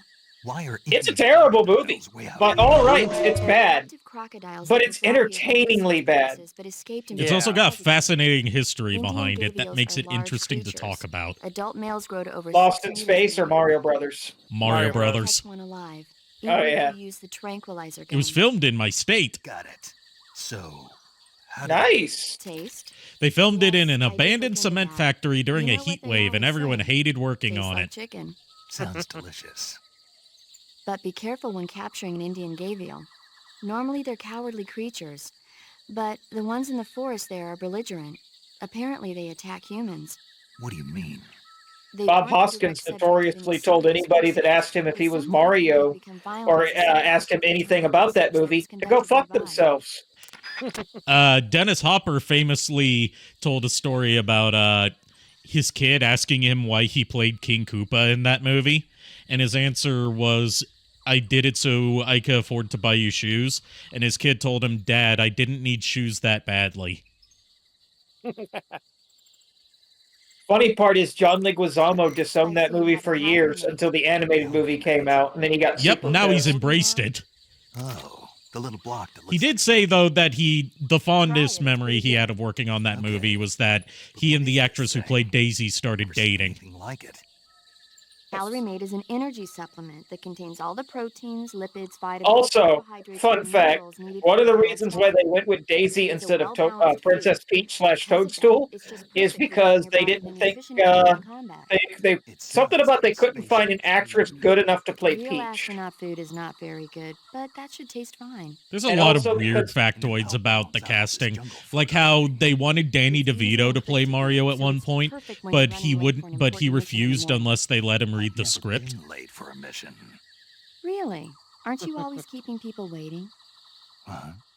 And for the longest time before they settled on Bob Hoskins, they were going to go with Tom Hanks as Mario. All of the geisha girls in Japan use it for watching their calories. Is that why they're all so God. Right. And any diet where you eat nothing at all is bad for the body. I see. You seem to know a lot about Japan, don't you? Yes, I love Japan. There's another reason why they didn't go with Peach, and I can't remember what it was. I think it, one, it was also supposed to be primarily because at the time Super Mario Land had just come out, and they wanted to capitalize on that slightly. It's a weird, like you said, weird production history. It was directed by the creators of Max Headroom. And it was like the only movie they ever got to direct, apart from the Max Headroom pilot.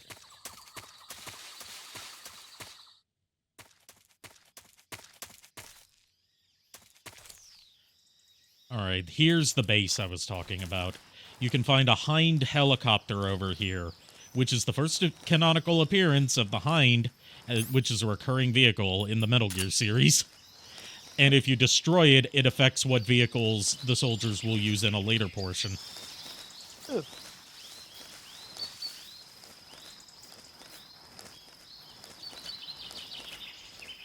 You can also find some supply cabins around here, and if you destroy them, it affects the morale and abilities of the enemies in the surrounding area.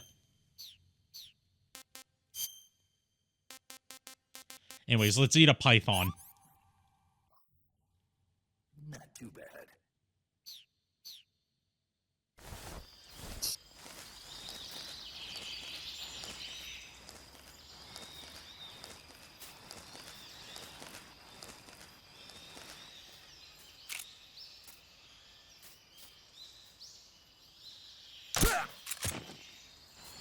silencer's almost broken. That meter above the gun is how many shots you have left before your silencer breaks. So apparently, an earlier draft of the script was much closer to the original plot of the Super Mario Brothers game. Yep. There was also a draft that was based on Rain Man. An early draft of the script shows Bowser only disguises himself as a human in his first 2 scenes. The princess character is named Hildy, and Bowser wants to marry her in an attempt to obtain the crown to the Mushroom Kingdom. The crown of invincibility. Yes. The movie would have also included piranha plants and thwomps. Hold on. Rats. Rats. We're rats. We're the rats. We prey at night. We stalk at night. I gotta eat something. I gotta eat something so I can pick up the rat. You're gonna... Oh. I thought you were gonna eat a rat. You can't eat the rats.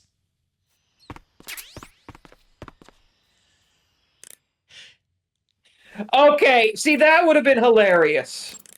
No, you are able to eat the rats. No. At one point, the script for Mario Brothers included a cameo of Bruce Willis playing his character from Die Hard, where he accidentally tunnels into King Koopa's castle. Yep. They've hardly changed their form since the Devonian and Jurassic periods. Other ancient fish besides the arowana include the coelacanth, the starlet, and the knifefish. Almost all organisms. Yeah, the script went through a ton of drafts because this movie was in production hell for the pre-production hell for the longest time. Baffling, isn't it? Sure. Well, I can see you're not interested. Not at all. I'm fascinated by ancient fish. Why? They're supposed to be huge, aren't they? You're wondering whether they'd make a good meal. Yeah. So, do they? The guide says they taste just fine for a fish. Great. Snake's a hungry boy, isn't he? I see you caught an Otten Yes. frog. The Otten frog is a large, corpulent species of frog. Yeah, fine. What does it taste like? Worth catching them for food. They're known as a The delicacy. Otten frog was originally found only on Amami Oshima in Japan. Frogs usually Omami? have 4 toes on their front legs, but the Otten frog is unique. Omami is what we say when we see Eva.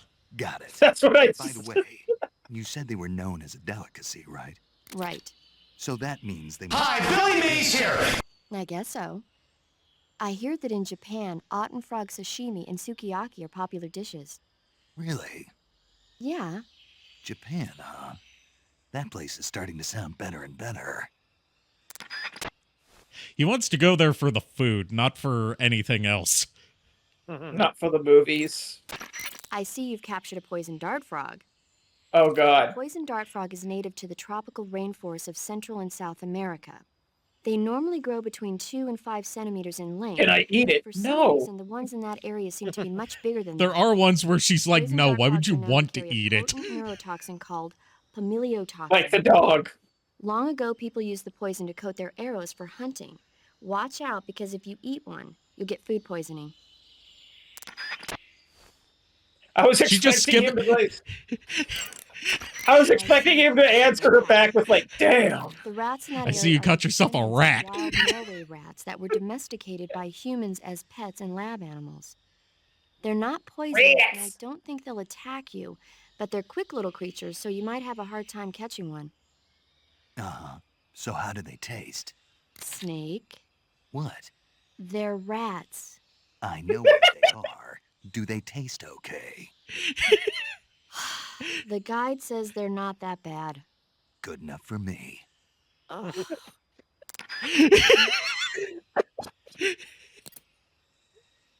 You see why I love Big Boss, right? The guy just yes. The guide says they're not that bad.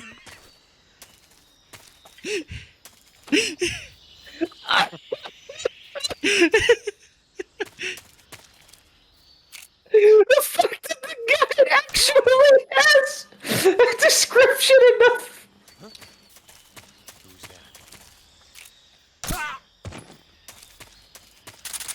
Oops. I'm okay now. Broke it.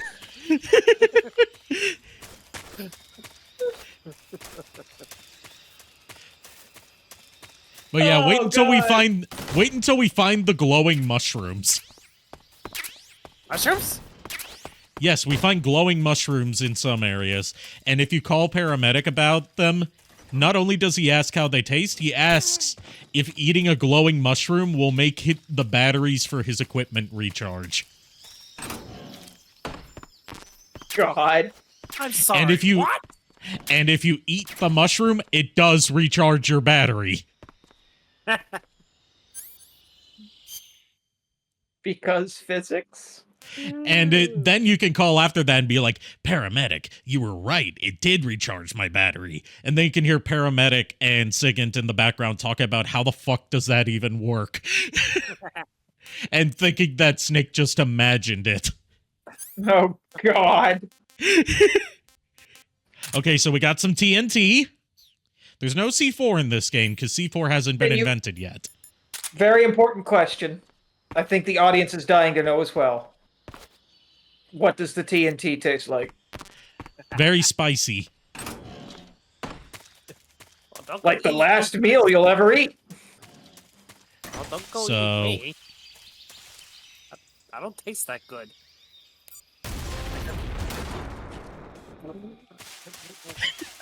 There's a reason I'm doing this. I just blew up their ammo supply, so they'll have less ammo. Now I'm going to blow up their radios. Video killed the radio star. So now they can't radio for backup, or at least they're not supposed to be able to. Come on, blow up the damn radio. This, folks, is when radio really blew up. Ba-da-ba-ba-da-ba. I'm gonna blow up the helicopter so we don't have to fight helicopters later. Oh, Vox, that joke was simply terrible. And then I'm gonna blow up their food supply so they'll be hungry. Because I'm that much of a bastard. Wait! Before you do, grab the rat. I already got a rat. Here's the thing, the explosions kill the rat, and then I can pick up the rat. Does it become barbecue rat? There are two ways to capture it. Oh, I can't pick up. Yes, I can pick up the rat. Eat it. Anyways, let's eat a rat so we can clear room for another rat. Taste unknown, but said to be edible. Rat trap! Help! Decent Oh, stamina there's no recovery, animation. and his response is, like a pleased, Is it weird that I'm mad there was no animation for him eating the rat? There's only animations for a few of the foods, like snakes and fish, mostly. And only plays once, and it's, like, random when it decides to play it, I think.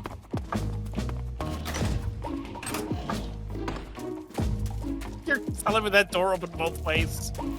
Yes. You can also blow So the you're- door off its hinges. And you're saying if an enemy is... If you're behind the door and an enemy knocks the door open, it hurts you and sends you flying backwards. So what you're saying is the door swings both ways. Yes. I just the said door that, goes dude. the door goes both ways. I didn't hear JKR's joke. I just heard JKR say, did you just open that door both ways? Oh boy, time for a boss fight.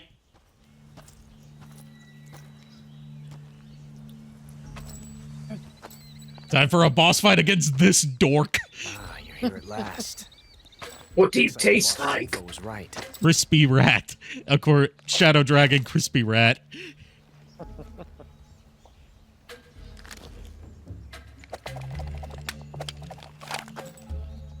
Twice now you've made me taste bitter defeat. That's his signal to call out his other soldiers. Like I said, he's such a dork.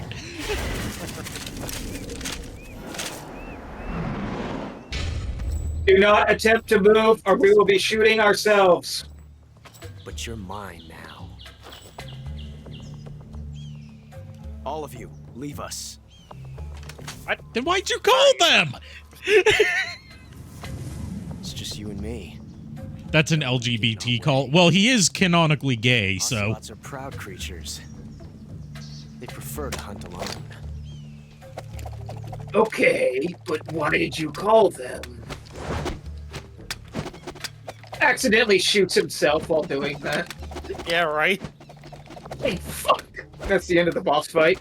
He loves to twirl around his pistols like that for show. He even does that in his older years, as we saw in Metal Gear Solid 1. 12 shots. That's overkill. Okay, McCree, / and or whatever the hell he's called now. Cassidy. This time I've got 12 shots. Okay, I've got about 1,050,000 snakes in my pocket. That's not a euphemism. I've actually got 50 snakes. Okay. Let's play a little Russian roulette. I mean, he does a variant Russian of roulette that with later, fully except loaded he's... guns. Just wait until you see his take on Russian roulette. There, I just shot down some bees to harass him.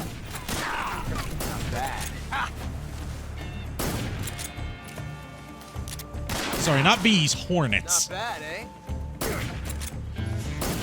I lost that. You Hornets! away from me. Hornets, destroy Revolver Ocelot. You can also shoot the goats in the background to make him angry. My hat. And as you just saw, you could shoot off his hat to make him angry. You could do a lot of stuff to piss off Ocelot in this fight, is what I'm saying. You fool! I blame it on my YouTube recommendations, but whenever I hear someone shout out "you fool" like that, I imagine it being shouted by Gilbert Gottfried on the panel of Hollywood Squares. You fool!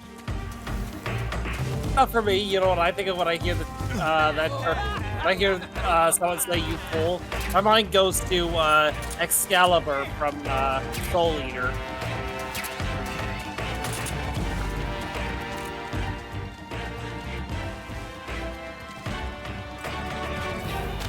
Oh, he wants to do a quick draw duel. Yes.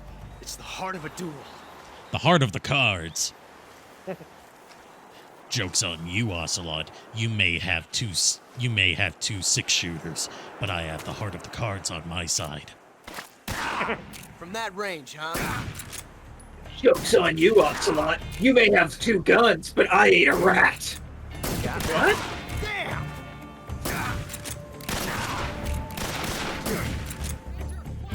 For the record, I'm trying to stamina kill him, which gets you special camo. Joke's on you. Joke's on you, Ocelot. The field guide says rats taste okay.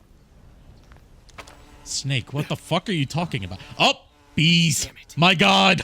Found us.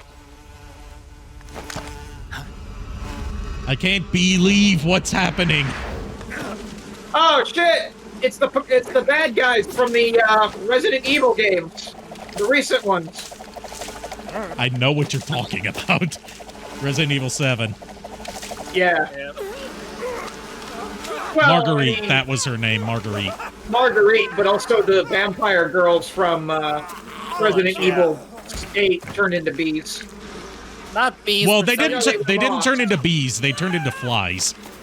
Flies, moths, something like that. Yeah. It was a kind of fly, like a horse fly, basically.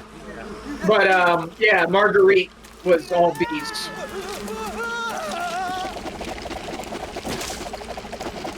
I hate Marguerite.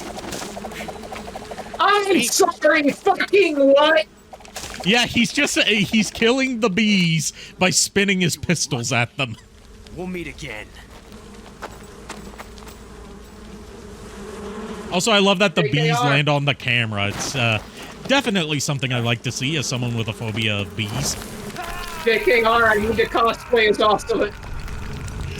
Yes, please cosplay as Ocelot.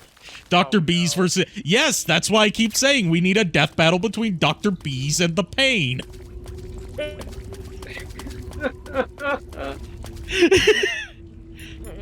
Just wait until you see the kind of stuff that the Pain can do with his bees.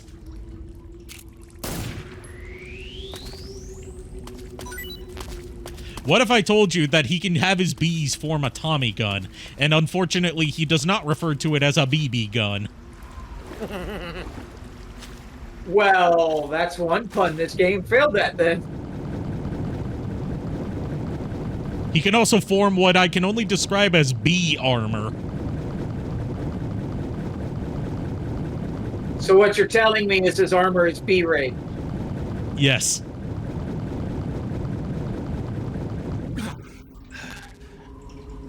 But you can depend on one thing. At least he'll be efficient. And he's voiced by Greg Berger, the voice of Grimlock.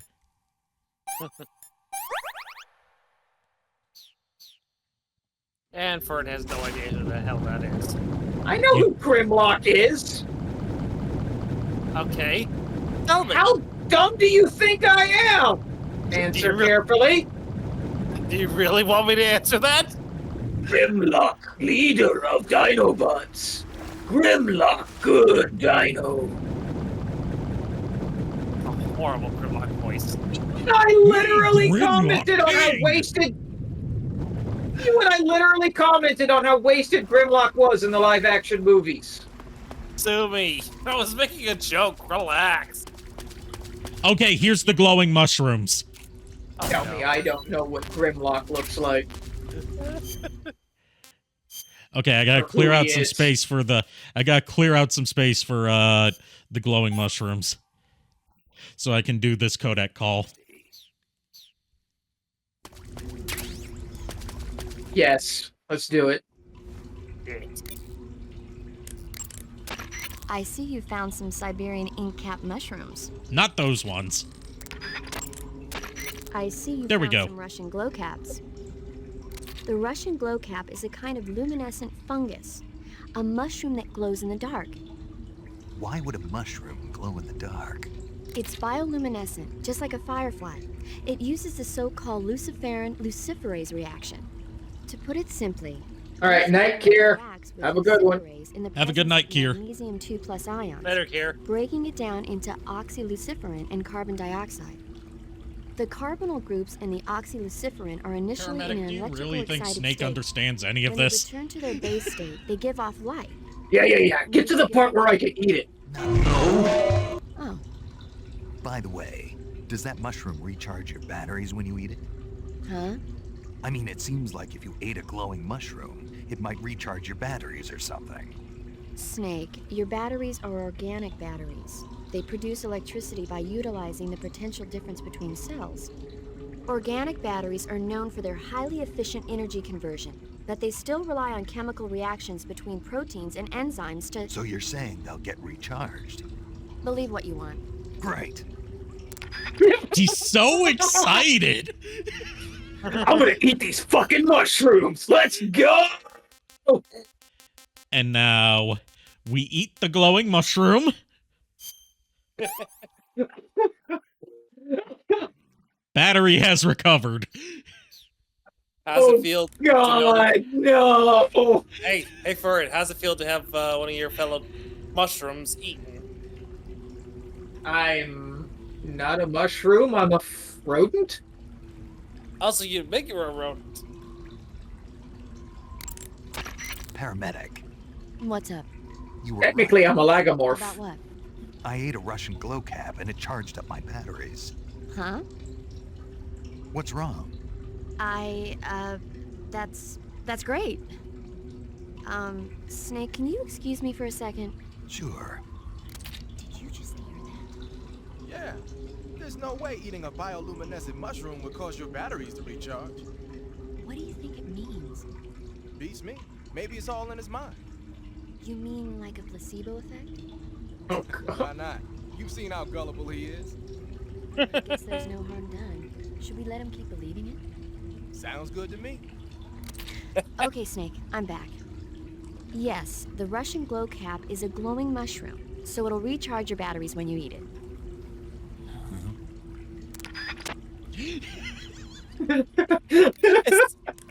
You know what? I don't even feel like there was a script. I think they just let the actors have fun. Like, you know what? Here's what you got. Fucking run with it. All right, we should save anyway because we're about to come up on another boss fight. Okay. And also, I really want to show you how much Paramedic loves movies. Hey, Snake, you ever heard of Godzilla King of Monsters? No, what is it? It's a movie. You haven't seen it? Nope. It's archival footage of Godzilla. He grows to an enormous size in a nuclear test and goes on a rampage in Tokyo. Nuclear test, huh? Then the Marshall Islands must be crawling with giant monsters right about now. It's just make-believe. Maybe that's why my pants have been so tight lately. Snake, it's a movie, not a report out of Los Alamos. I know. So then what happened? Godzilla is immune to all weapons, and humanity has no way to stop the monster. Dr. Shirazawa develops a new type of weapon, but meanwhile, Godzilla is getting closer and closer to Tokyo, obliterating everything in its path. It was originally a Japanese movie, but they made an American version, too. I recommend seeing the original Japanese one if you ever get the chance. It's mostly mindless fun, but it's also got a serious anti-nuke message as well. Where can I see the original? You'll just have to go to Japan. Really? That's too bad. Well, if you wait 40 years, you might be able to see it in America, too. Why's that? 2004 will be Godzilla's 50th birthday. And this game came out in 2004. Godzilla movies, then? Of course. Everybody loves Godzilla. You sure know a lot about movies. I don't suppose you're the movie-watching type, are you? Not really. Okay, then I'll tell you everything I know.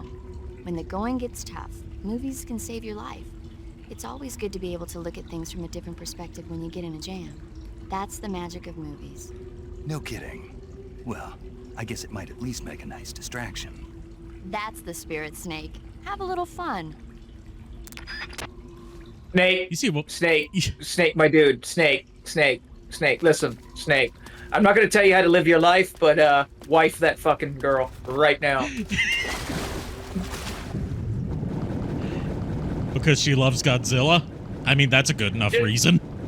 I was gonna say Godzilla movies, her perspective on how movies heal. Yeah. Also, there's a neat bit of, like, programming trick. Well, not really programming trickery, just a neat detail in this whole cave area that you don't see anywhere else in the game. You know how it's, like, really dark right now? Well, what you're supposed to do is, like, first of all, use the cigar to light up the area. And then you can find a torch in another place that lights it up, too. But if you just stay around in the darkness long enough, the screen will gradually get brighter to simulate Snake's eyes adjusting to the dark environment. Oh, nice.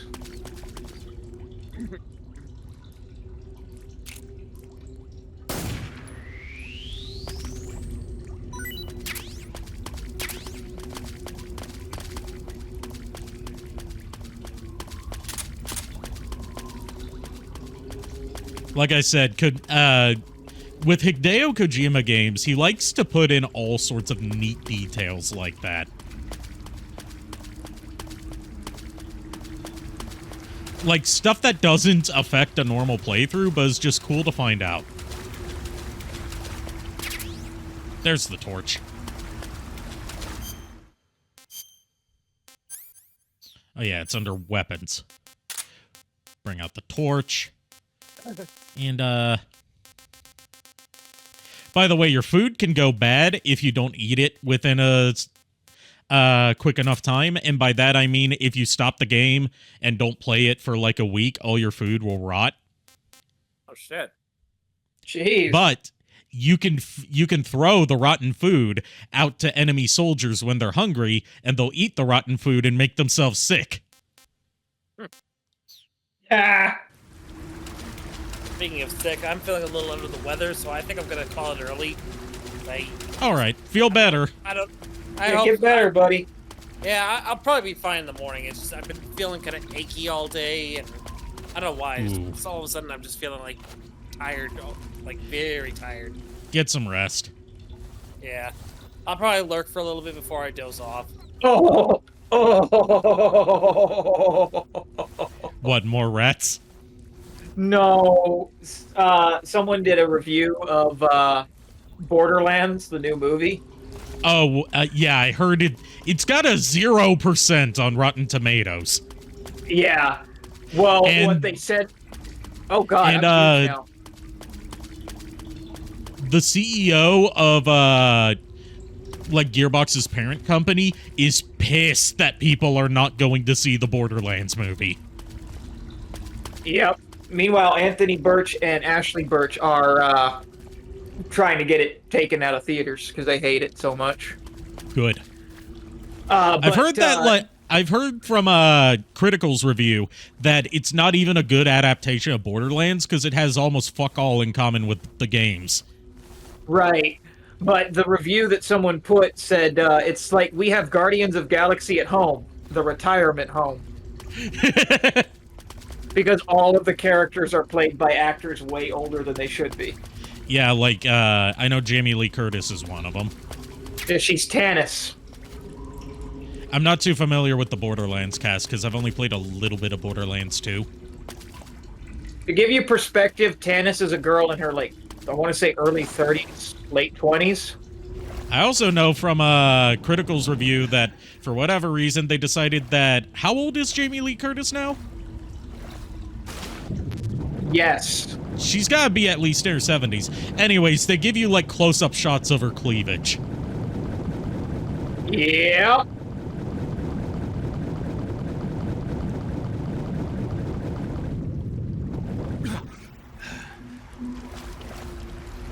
Oh yeah, so I've been in the cave long enough that now Snake's eyes have adjusted, so I don't need the torch. I've beaten every single Borderlands game except the Tales of.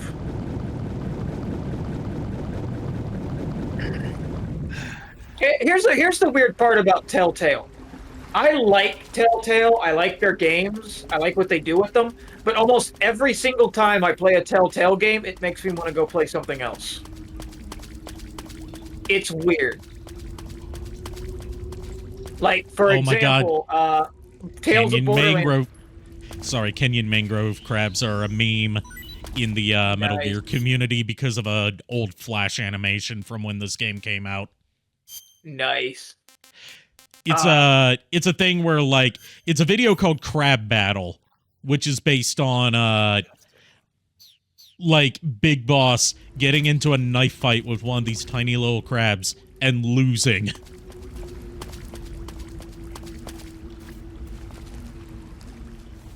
But no, for whatever reason, Tales of Borderlands always made me want to play Borderlands. Game of Thrones, the one they did for Game of Thrones, always made me want to play Skyrim. What was the other one they did? They did another one. They did Walking Dead. Really good. Yeah, Walking Dead, for some reason, always made me want to go play something. I can't remember what it was. They did a Guardians of the Galaxy one. Guardians of the Galaxy one was actually pretty good, so I don't have anything against that one. They did two Batmans. The two Batmans always made me want to go play Arkham City. And the Jurassic Park game made me want to play literally anything else. And they also did Minecraft Story Mode. Okay, Minecraft Story Mode was actually pretty good. And it had Patton Oswalt in it, of all people. And they also did Strong Bad's Cool Game for Attractive People. Yes, but that one they're not really allowed to distribute anymore. Yeah, it briefly got relisted like a year or so ago, but that was by accident, so they took it down within like a day. Okay, yeah, Wolf Among Us was another one. That one was actually pretty good, too. What's funny is that game was actually my introduction to the world of Fable. Oh, they also did this. I think they did the original versions of the Sam & Max remakes. Yes, they did. That was when they were still making, like, LucasArts-inspired point-and-click games instead of, like, choose-your-own-adventure type stuff.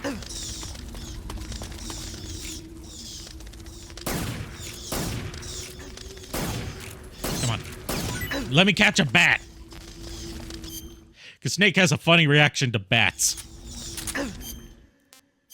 So my problem with Telltale mainly is I like their style, but I also like to play my games.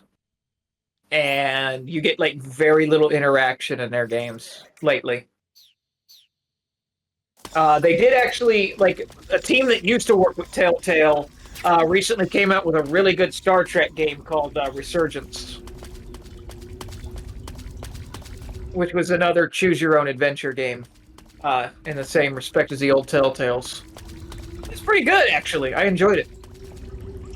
All right, let's call paramedic and find out what a bat tastes like. Please tell me it tastes like COVID-19. This game, I'm sorry. I'm sorry. As prophetic as Hideo Kojima's games tend to be, he did not predict that. I apologize. I know, bad joke. I see you've caught yourself a Kenyan mangrove crab. The Kenyan mangrove crab is a land-going crab. It lives in burrows dug near seashores and mangrove swamps.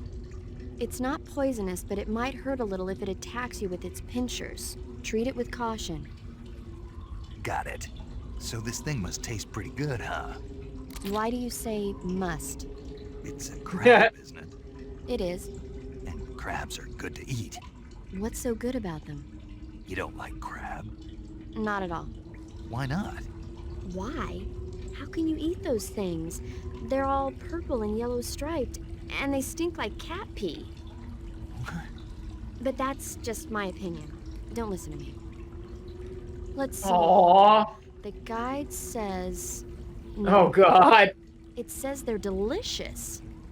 Well, if you want to eat one, then go right ahead, but count me out.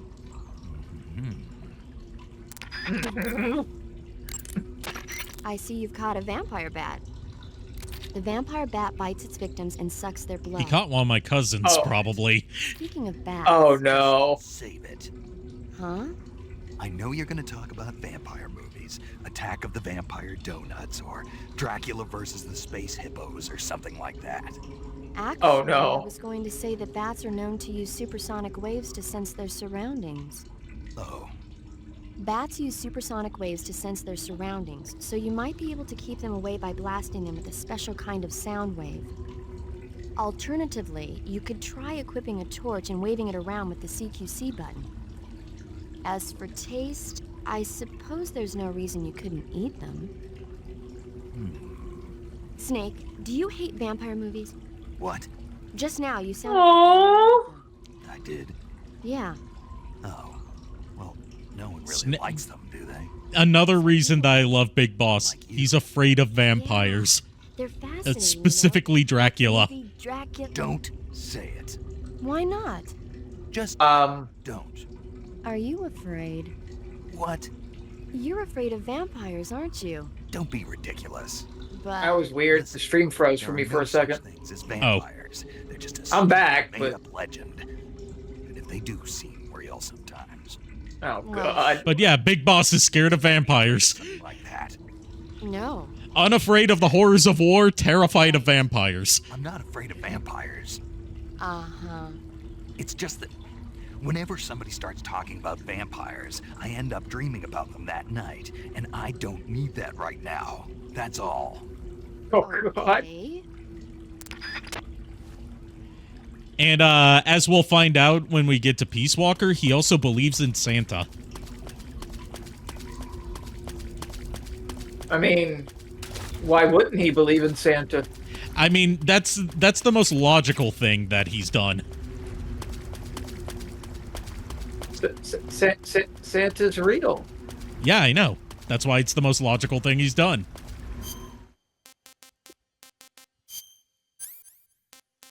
And if you don't believe in Santa, then you can kiss my ass. Santa's real. I met him several times.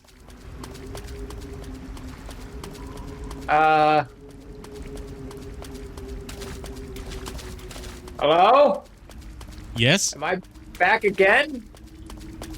I don't know if it's on my end or your end, but like the stream keeps like freezing.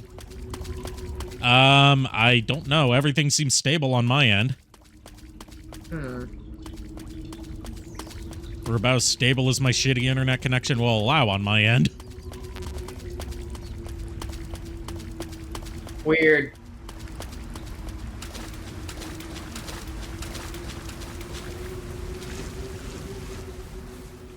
Shadow Dragon says everything's good on his end, so it must be on your end. Weird. I wonder why it keeps freezing. Maybe my computer's getting tired. Who knows? Let it take a nap. I don't wanna. There, this time I tranquilized that snake. So I can throw it at someone later. Oh, yes. Last time I saw Santa, he was trying to invade Cybertronic airspace. Isn't that a thing that actually happened in the comics at one point? Was like... Shouldn't you be sleeping, Lord Megatron? He said that he's probably gonna lurk for a bit. Ah, that's fair. I'm trying to find the area of the cave that has the shotgun in it. Because the shotgun's really good for the boss fight against the Pain.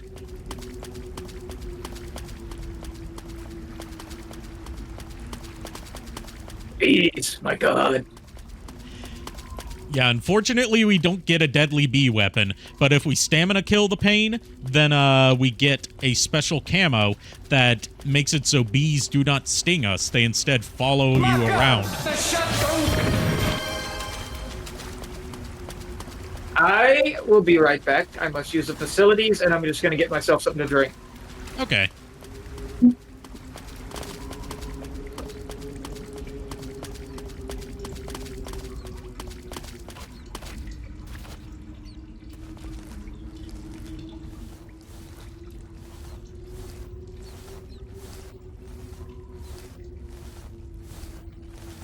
Let's see, is there something in here?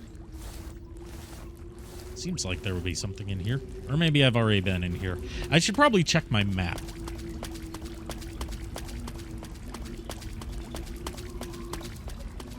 But then again, I'm a real man. I don't need no directions. I get good and lost and then find my way out.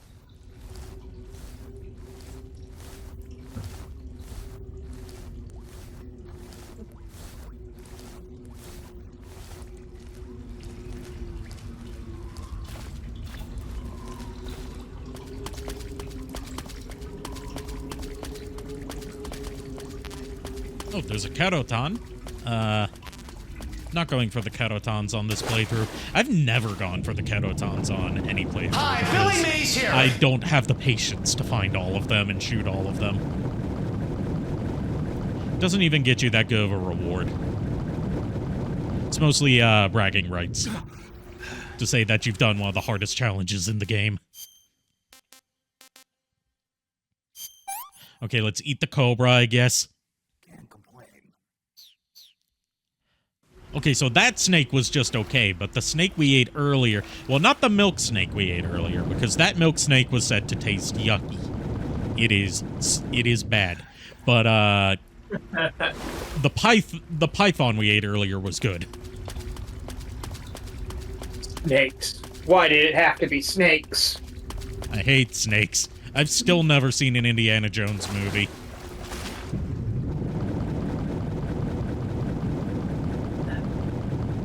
Honestly, okay. Probably going to get beat up for this opinion, but Indiana Jones can be overrated. I've heard that, like, the ones to really see are the first three. Or at least Temple of Doom. Temple of Doom, yes, for the campy what the fuck am I watching? Because it doesn't take itself seriously at all. Raiders of the Lost Ark is good, as long as you don't think about the fact that Indiana Jones is essentially useless in it and does nothing to further the plot. And obviously Last Crusade is single-handedly one of the best movies ever made. I just don't care for the character of Indiana Jones in general. But what about the Dial of Destiny? You know, the one that came out and no one gave a shit about it. Including Harrison Ford. Yeah. I mean, to be fair, we know that Harrison Ford doesn't give a shit. That's his whole MO these days. Or I say these days, that's been his whole MO for like his whole career. See, here's the problem with Crystal Skull. Crystal Skull is actually a good movie if you turn it off as soon as they go inside the temple at the end and just assume they all died a horrible death and nothing happened after that. Because everything after that scene is just so fucking stupid. But what about the scene where he hides in the fridge from the nuclear explosion? Okay, look. When I say it's a good movie, what I mean is... I mean, I understand with, like, that era of Lucas and Spielberg, you're kind of grading on a curve. Right. Dial of Destiny wasn't bad, but again, the ending pissed me off. But there is one thing that I know just from, you know, my cursory knowledge of what people think of the Indiana Jones movies that people would see as a positive compared to Crystal Skull, and that's no Shia LaBeouf. Oh, yeah, no, that was... There's the shotgun. That was a godsend. And they write him off pretty easily, too. Or as I like to call him, Shia the Beef.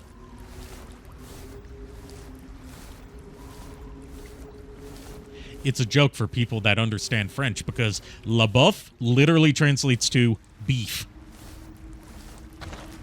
I just know him as actual cannibal Shia LaBeouf. Like, boeuf means beef, and la is one of the ways to say the, so his name would literally translate to Shia the Beef.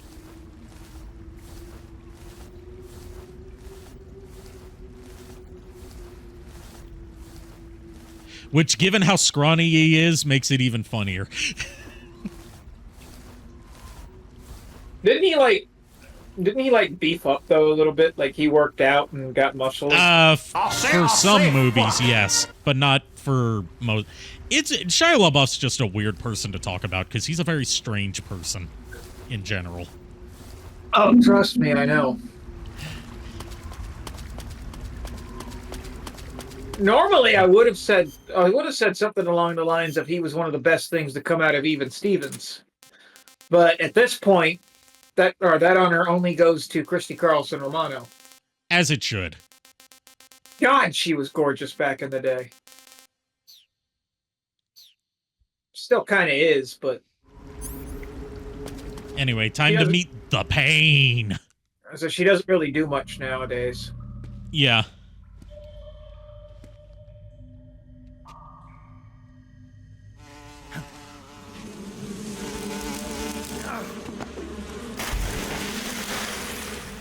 Bees!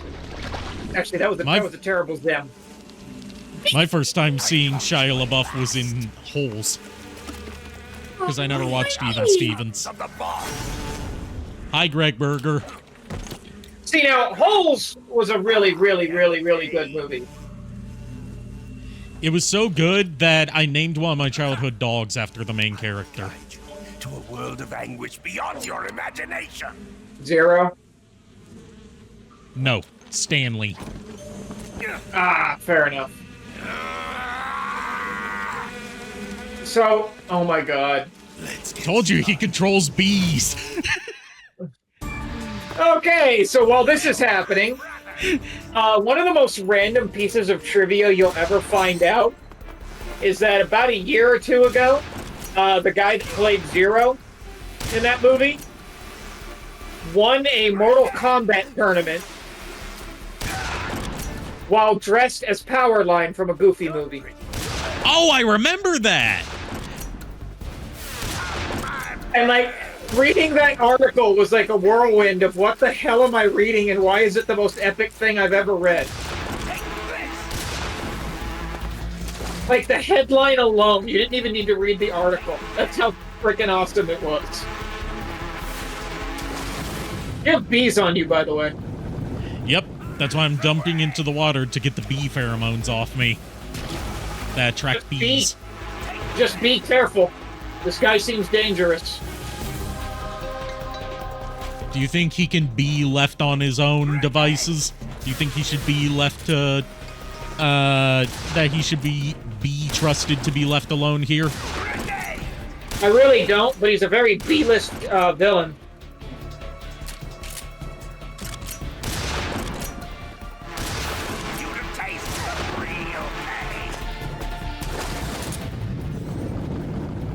This is also one of the only two-phase fights in the game, because halfway through he takes off his mask and sure, I'm not kidding you, he starts shooting bees out of his mouth.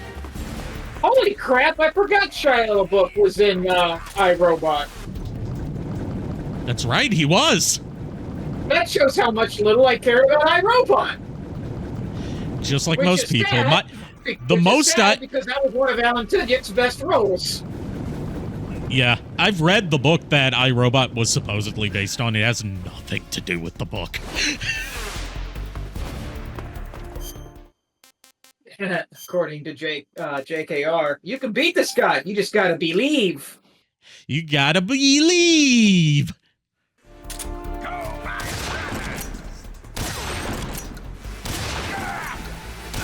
Did you just throw bees at me? Like a handful of bees? No, he threw bee pheromones. Also, I just realized that I've been shooting him without the tranquilizer stuff, and I've been meaning to stamina kill him, because I like to stamina kill all the bosses in this game. So I use the shotgun to break through his armor, and then shoot him with the tranq gun. But he can have his bees carry grenades over to you very slowly. There's no way in hell this was meant to be taken serious. Remember when Metal Gear... Here's the BB gun!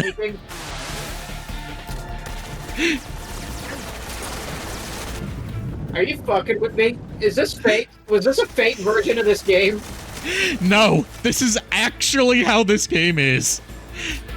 Like, when you hear descriptions of Metal Gear from, like, news outlets and, retrospectives, you think of it as, like, this uber serious thing, but no, it's goofy as hell. I really need to play these games. Well, then you can pick up the, Metal Gear Solid, I believe it's called the Legacy Collection? Whatever the collection is that's on all the platforms now, you can pick that up. That has Metal Gear, Metal Gear 2, Metal Gear Solid 2, and Metal Gear Solid 3, as well as the NES version of Metal Gear and the NES exclusive sequel to the NES version of Metal Gear, Snake's Revenge, as well as the digital comics based on Metal Gear Solid 1 and 2. Available now on all consoles. Buy them while you can. Product placement. Don't get it on Switch, though, because it only runs at 30 FPS. That's fair. Actually, that's not fair, because these are games that by all means should run very well on Switch if they were properly optimized for Switch. It's just that, as with most third-party companies, they don't bother putting in the extra effort to optimize for the Switch. I mean, the sad part is with the Switch is that it has such potential to be a great console, and for whatever reason, Nintendo does nothing to fix its problems. All right, we're halfway through the fight. Again, I love the Switch. It's a good system. But, yeah, it's become a joke at this point that they won't fix any of its problems.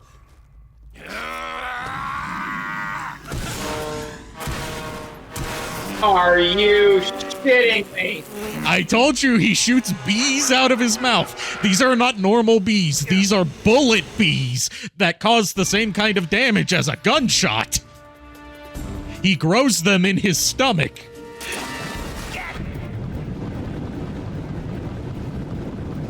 This is not normal. This is not normal. This guy would make an excellent Spider-Man villain if he wasn't so... Oh, who am I kidding? I was going to say goofy, but...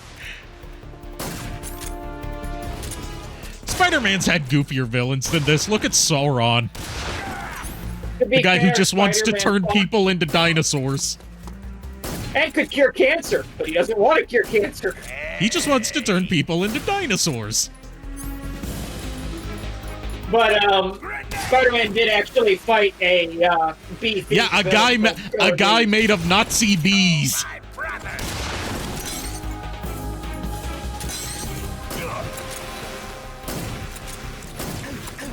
Not just any bees, Nazi bees. The worst kinds of bees.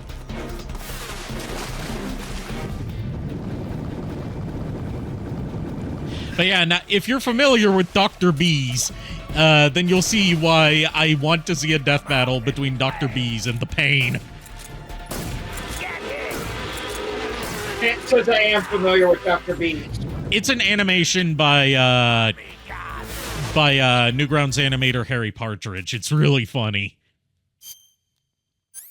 All right, we got a bullet bee injury. We got to pry the bee out. Basically, you have to treat it the same way you treat a gunshot wound.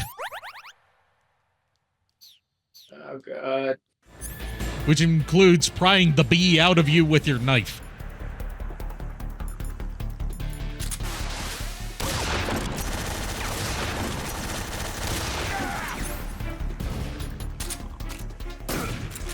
He's got a lot of health. Well, I'm going for a stamina kill, so that's the bar underneath his health. Ah. It doesn't count towards your total amount of killed enemies at the end of the game, and stamina killing the bosses rewards you with special camo. Ah. That has bonus effects. How's that new chair treating me? Very well. Okay, we've taken him down. Wait for it.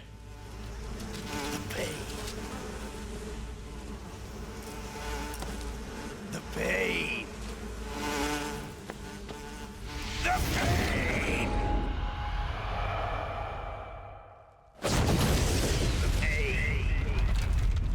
The pain.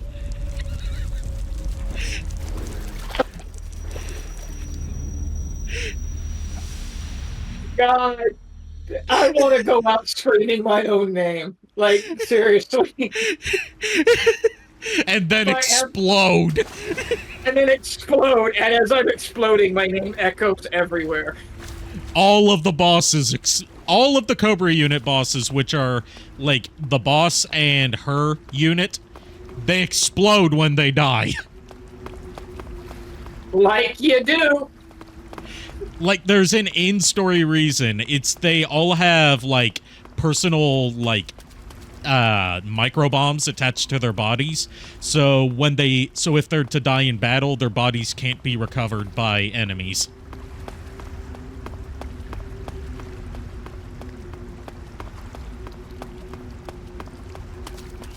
But I just wanted to leave that without explaining it to you beforehand, because without that context, it's the greatest thing.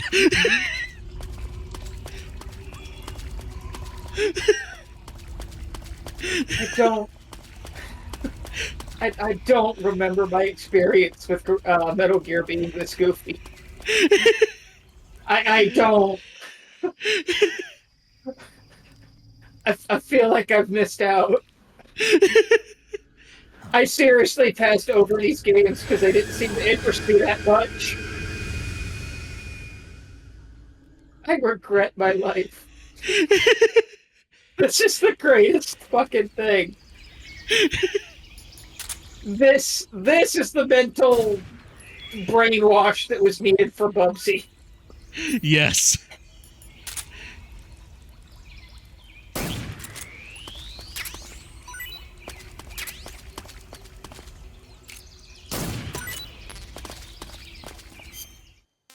Well, son, what did you do today? I watched a man fight me with bees and then explode. That's nice. Okay, time to see how he eats a fish, which is apparently still alive given how it's flopping around. Again, doesn't scale it or bone it, he just eats it. You know what he could use for this? That would make this whole situation a bit more convenient? Tartar sauce? The Wonder Boner! Oh, God. I'm too awake for this shit. Kitty, do you want to pet the kitty? No, I mean, kitty. Ocelot's technically a kitty, because an ocelot's a kind of wild cat. I suppose if you're into that kind of thing, sure. Does that mean that JKR wants to pet Ocelot? Are we getting a new shipping arc? JKR X Ocelot. I'm down for it. He's gonna kick my ass here in a couple or in a month.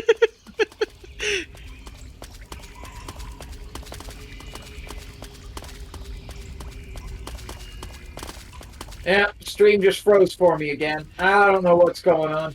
It's okay, I'm getting ready to end the stream in a bit anyway. Yeah. You got it! You did not miss.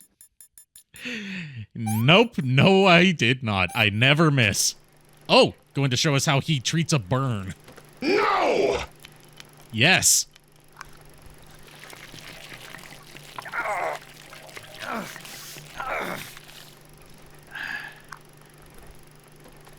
No. Okay. He was pouring cold water on the burn first, which is what you're actually supposed to do. Yeah, that makes sense.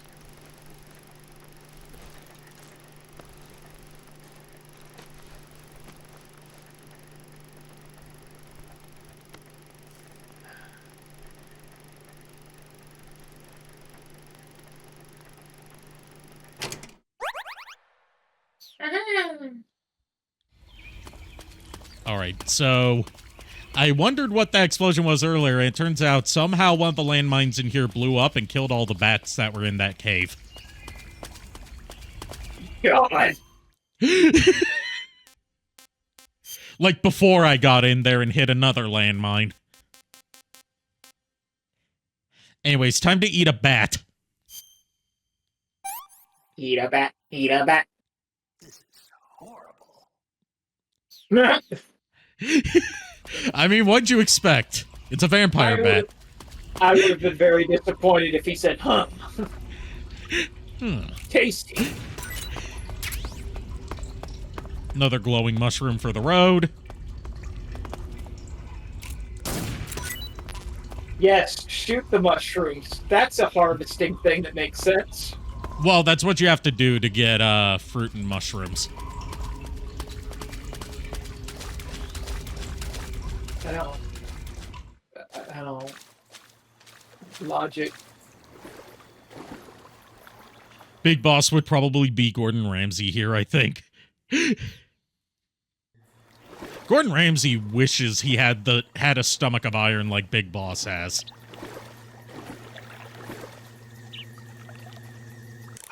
I can't do a Gordon Ramsay voice.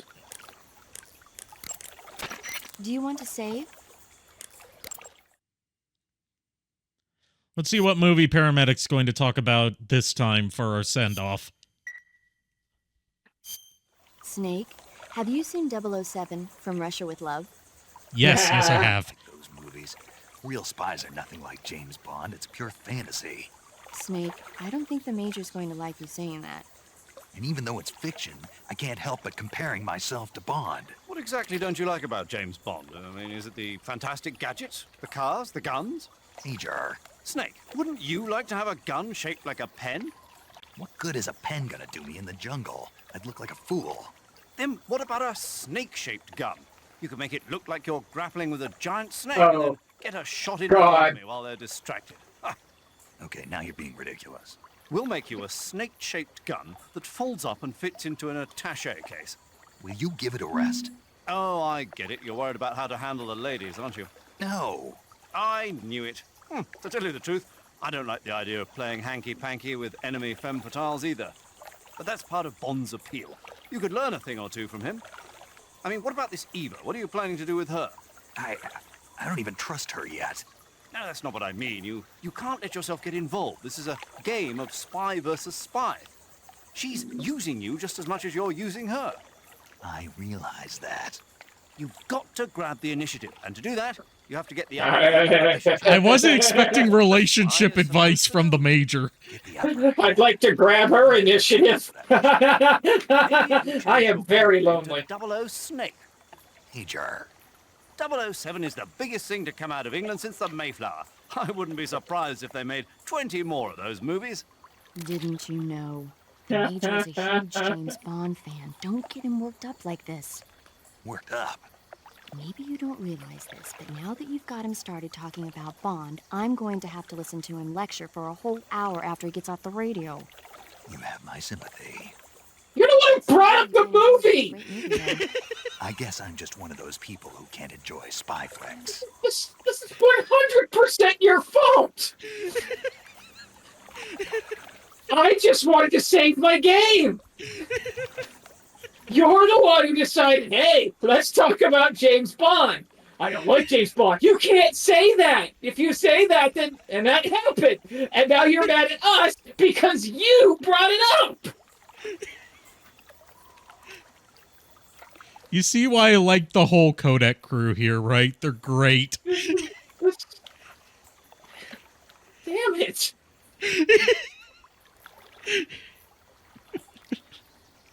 I got nothing. That was literally the definition of you brought it up. You brought this upon yourself, paramedic. You made your bed, now lie in it. All right, Shadow, good night. All right, that's gonna do it for tonight. No raid tonight because I don't believe any of my usual raid targets are even online. I would have raided Mistress Dove, but she streamed in the middle of the day. I managed to catch a bit of her stream, but couldn't do much with it. Nah, no one that I'm particularly interested in raiding tonight. I don't think Iron Mouse with her 9.2k viewers needs another raid. I don't know the Send-Off song, so just pretend JKR singing it here. Thanks, everyone, for tuning in. Thank you to my co-hosts for joining me tonight. Thank you to Furret for all the wonderful reactions for a first-timer's view of Metal Gear Solid 3. I'm definitely going to have you on for more of this. Oh, please. Yes, I need more of this, whatever this was. And I'll see you guys tomorrow night. Until then, unpleasant dreams. And then I believe the outro song goes, well, we're the boys of chorus. We hope you liked our show. We know you're rooting for us, but now we have to go. Good night, everybody.